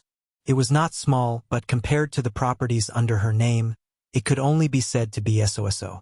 She cheekily praised the democratic system in the United States and expressed her yearning and excitement for the White House. "Will you build a swimming pool in the White House?" Sia glanced at him gently. "Are you crazy?" In his heart, He wondered if he should let the poison vine lady capture this guy and use him as fertilizer. No. May I ask if superheroes should disclose their identities and register with the government? Thea could not help but look sideways. Did you transmigrate from Marvel next door? Superhero Registration Act? You're going to cause trouble. She couldn't deal with this problem. I can tell you clearly that I won't. Why? Do the people have the right to know? The other party asked aggressively. Thea glanced at the scene. Oliver stood beside her. Diana and Bruce Wayne were also present today as celebrities. Superman used Clark Kent's alias to mingle with the reporters. The Martian hunter stood diagonally behind as a security guard. The Missy frowned slightly and sorted out her words. Ridiculous. Superheroes did not take a single cent from the government and risked their lives to help others. What if their identity is exposed and they are attacked by bad people? Who will be responsible if their families die because of this? The people have the right to know? When did the people have the right to control the life and death of others? Is it given by the Constitution or God? The Missy asked 3 questions in a row. Her voice was flat, but her tone was cold. The other party was a little stunned. He did not expect Thea's words to be so sharp. However, he came prepared and changed his angle. The people may not have the right, but the government should. Thea's smile was very fake. Of course, her words were even more fake. The government personnel are also made up of the people. The senior government officials are actually ordinary people. They are just a group of people who serve the country and society. After 8 years, they will return to being ordinary people. Your premise is not correct. Chapter 647. The reporters at the scene laughed softly. Thea was definitely lying through her teeth. Were these government officials ordinary citizens? They were either executives of major consortiums or elites in various industries. They would only go to a higher position after leaving the White House. However, the mainstream of society thought that they were ordinary citizens. This was very interesting. The reporter knew that Thea was lying, but he was speechless. He could not deny the current mainstream values, but Thea kept talking about democracy. He did not know how to respond. Are you advocating a government without people? If superheroes need to be registered, then we have to abandon the existing system and remove the human factor.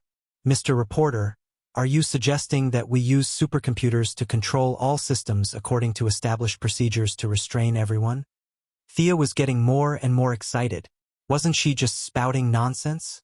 The deity of trade was related to language. She was not afraid of debate. The other party was stunned by her ability to change the topic. When did I say that I wanted to build a robot government? Sensing the funny looks of the people around her, she returned to the crowd dejectedly and did not say anything else. After dealing with a few more strange questions, the reporter let her go and threw the questions to the slightly dull Oliver. After an hour, the 3 of them finally finished all the procedures. Oliver quickly left the White House without saying anything. Thea also pulled Diana to meet up with a few superheroes. They went to the place she named the Hall of Justice to discuss the problem. The people and the higher-ups are afraid of superheroes. Batman changed back into his batsuit and spoke first. Thea's identity had been completely exposed, and Diana did not care. Superman was in between what could be exposed and what could not be exposed. He and the Martian Manhunter were firmly against revealing their identities. He was very sensitive to the smell of conspiracy as he pondered about others every day. I think it should be under the premise of voluntary participation. It depends on the individual's opinion on whether or not to disclose their true identity. We should give the individual the right to choose and not a veto. Superman was very keen on this theory that his father had taught him, the so-called right to choose. No. What if someone impulsively announces their identity and regrets it later? Batman flatly refused. Powerful gods and aliens like you can choose to go public, but human superheroes can't do that. We'll grow old, and one day we won't be able to wear capes anymore. What will we do then? Thea immediately supported Batman. This was the value of ordinary superheroes. They were not gods on Earth and could not run faster than the speed of light. Every time they put on a cape and walked on the streets, they were risking their lives to do something. They could lose their lives in an accident or fall from several floors and be paralyzed for life. If they were to reveal their identities, it would be too dangerous. I generally support Batman, but Superman's opinion can also be adopted. Earth's superheroes can hide it, but if they really can't help it, we shouldn't oppose it.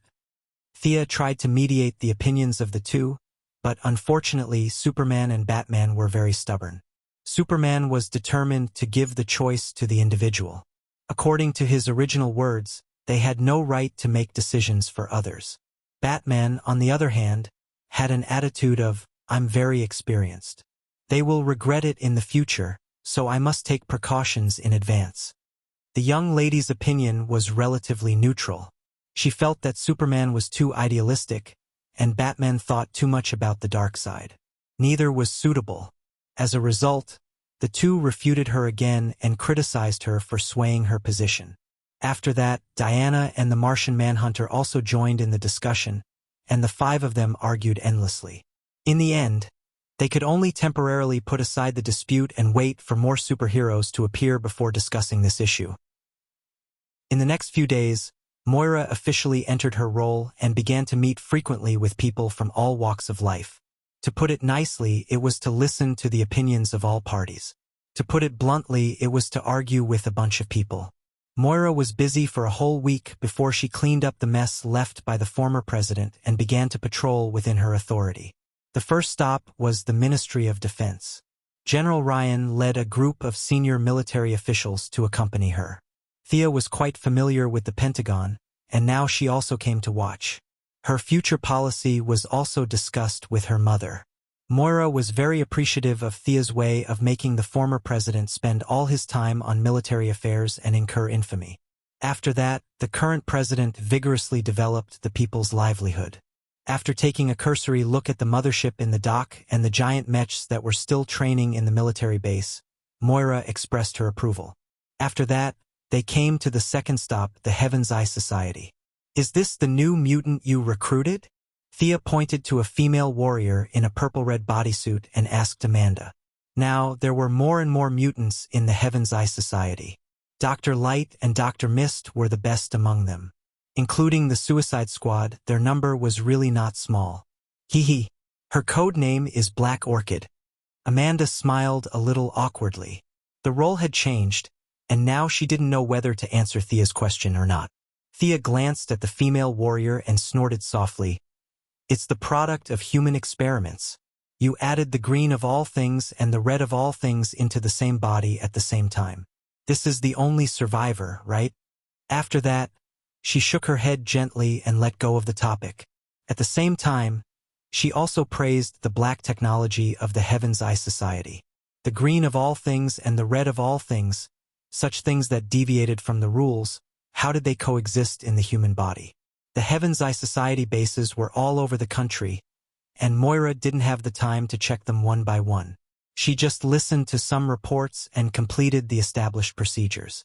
It was just that she finally proposed to visit the Black House. The Black House had always been under Steve's direct control, and even Amanda, who now controlled the Heaven's Eye Society, didn't infiltrate it. But fortunately, Steve was a really patriotic person. For the president's order, he chose to directly execute it. Thea also took her mother's arm and stepped into the Black House. Chaos. Turning on the indoor lights, looking at the room in front of them that was comparable to a small library, the few people who entered for the first time all had the same feeling. The young lady ignored the gazes of the few people and looked at her own collection.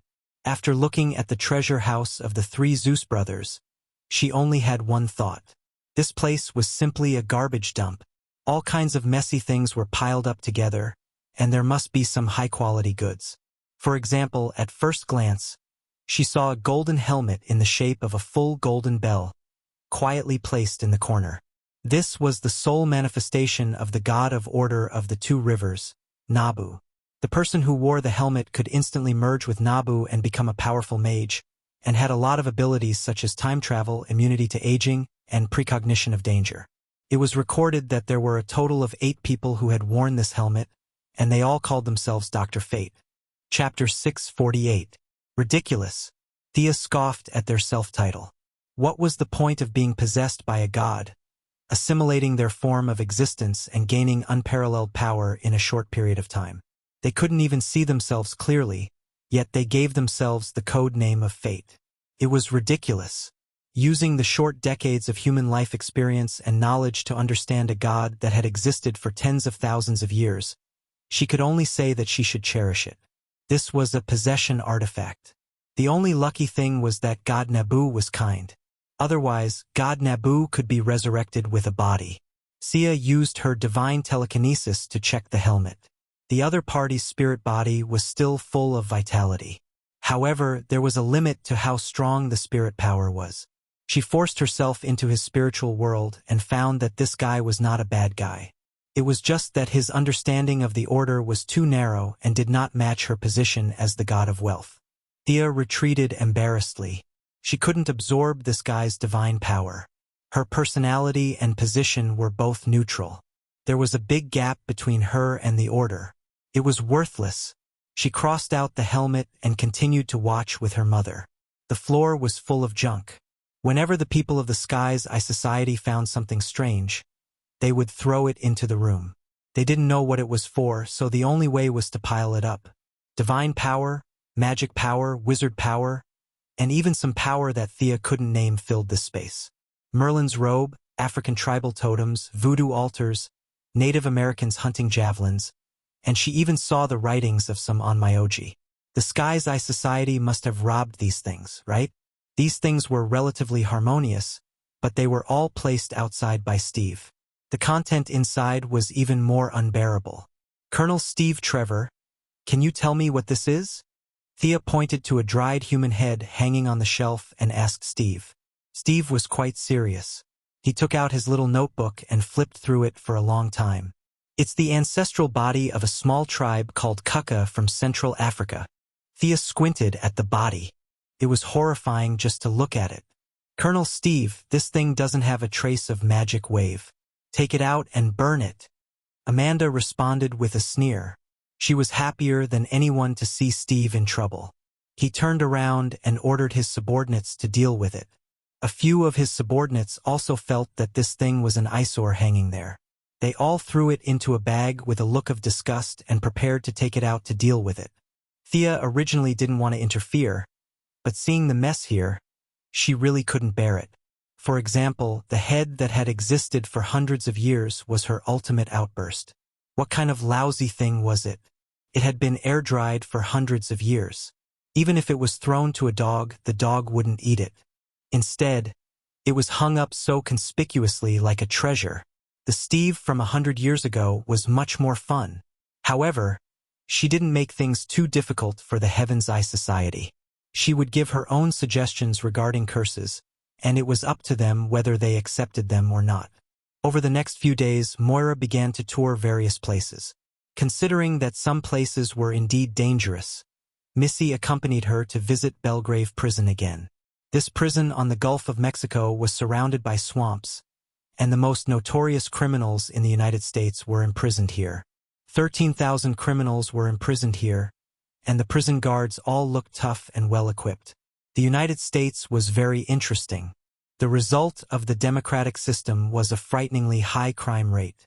1 in 100 people in the country had been in prison. Prison culture was quite popular on a certain level.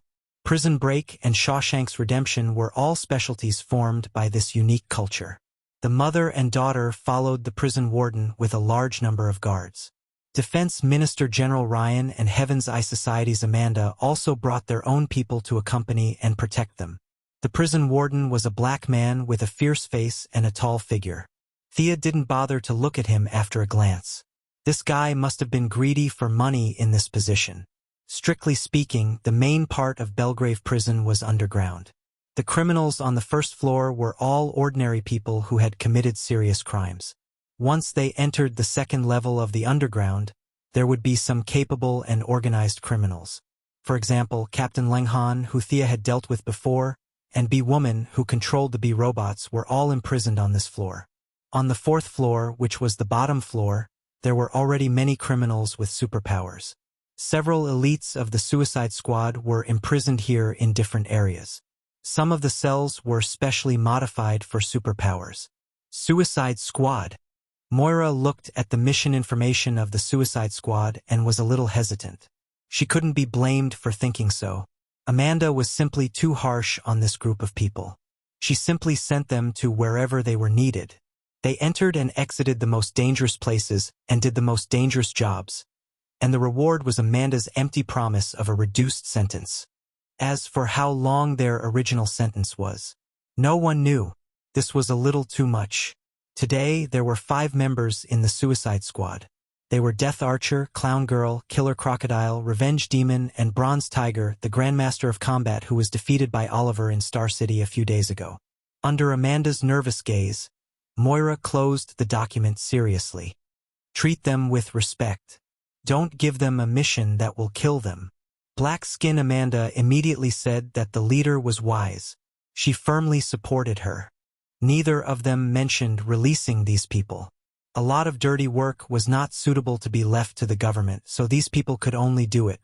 Moira looked at the general situation and was ready to go back. Thea gently squeezed her mother's hand and motioned for her to wait. She looked at Amanda with a smile and pointed to the ground. There's another floor below, right? You even put a layer of lead under the floor? Haha, I'm dying of laughter. Amanda immediately looked back at the prison warden. You pig! You're just making things worse. Unfortunately, the prison was still under the leadership of the Heaven's Eye Society. She could only force an explanation. The few criminals below are very strong and must be strictly guarded. She insisted that it was not to prevent them from looking around, but purely to prevent the criminals from escaping. There are stronger criminals? Moira, who was about to leave, suddenly became energetic. Her daughter was right beside her, so she was not afraid at all. She was just watching the fun. Amanda looked at Thea bitterly. The young lady smiled at her innocently. Mr. President, please come with me. But you must be careful. All the unrelated guards were dismissed, leaving only the mother and daughter, the Minister of Finance, and the Minister of Defense. Including herself, there were a total of 5 people. They were very confident in the young lady's ability. If she could not withstand it, the security guards would die. Amanda led them to a wall. She performed pupil verification and keyed in a password. After 5 or 6 procedures, a spiral staircase appeared in front of them. As she walked, she introduced the few prisoners. They first came to a cell that was completely cast out of alloy. A burly man with gray skin, iron-like muscles, red eyes, black hair, and a face full of stubble was firmly fixed in the room. As if he heard the sound of the outside world, the man began to shout. Amanda, Fiercer only wants you dead. Fiercer only wants to strangle you with your intestines. His voice was so loud that it could be heard even through the thick metal cell. Amanda, who was an ordinary person without any superpowers, had a big heart. She looked normal, as if she did not hear anything, and introduced the man to them. This guy must be an alien. He can understand our language, but communication is not smooth. He acted recklessly on the streets of Philadelphia and then resisted arrest. We chased him 19 times in a row before we finally mixed nanobombs in his food and finally subdued him. Chapter 649. Amanda continued, It's worth mentioning that his self-healing ability is terrifyingly strong. His body was blown up from the inside by the bomb, but he recovered in less than 10 minutes. This guy should be under the supervision of the Alien Management Committee, right? Thea looked at Amanda indifferently. Black Panther's expression didn't change. He just smiled in return. Missy glared at him and didn't pursue the matter. She observed him closely. Violent Wolf Rob, the arrogant guy who called himself the only macho man, was a very famous bounty hunter in the universe. It was just his bad luck that he came to Earth. This guy couldn't be steamed or boiled. His body was so strong that even hell couldn't trap him. It was said that both hell and heaven put up signs to prohibit him from entering. Black Panther was quite capable for Amanda to be able to capture such a powerful person. Does Dr. Quinn know anything about him? Does he have a weakness? Amanda's eyes were sharp. She thought about the past and felt that Thea might know something about the alien in the cell. Before Thea could speak, the macho man inside shouted, The only macho man has no weakness. He's invincible. Could it be that this guy is a lunatic? Looking at the brawny man whose hands and feet were chained to the metal frame in the cell, and who was screaming hysterically, Moira was a little surprised. She had always lived in the relatively peaceful Star City and had never seen such a fierce person. This guy doesn't have a fatal weakness, but I know he likes dolphins. Isn't that right, Rob from Planet Sonia? Thea's last sentence was naturally directed at the cell. The other party instantly quieted down. His voice fluctuated. You know me? I heard about you from the Green Lantern Corps. Missy threw the blame to him. Go find trouble with the Green Lantern Corps if you can. Thea thought for a moment. This guy looked like a rough guy, but he was actually quite intelligent. He could even understand the theory behind the Atomic Man's suit. He had a genius level of intelligence and knew more than 10,000 languages. It was a pity that he was locked up here. Although he killed everyone on his planet, the future Batman pulled him into the American Justice League. The people on Earth probably wouldn't mind. Thea immediately said, Rob, let's make a deal? There was silence for a few seconds. Only Macho Man doesn't believe you. How about this? Let's make a 2-year agreement.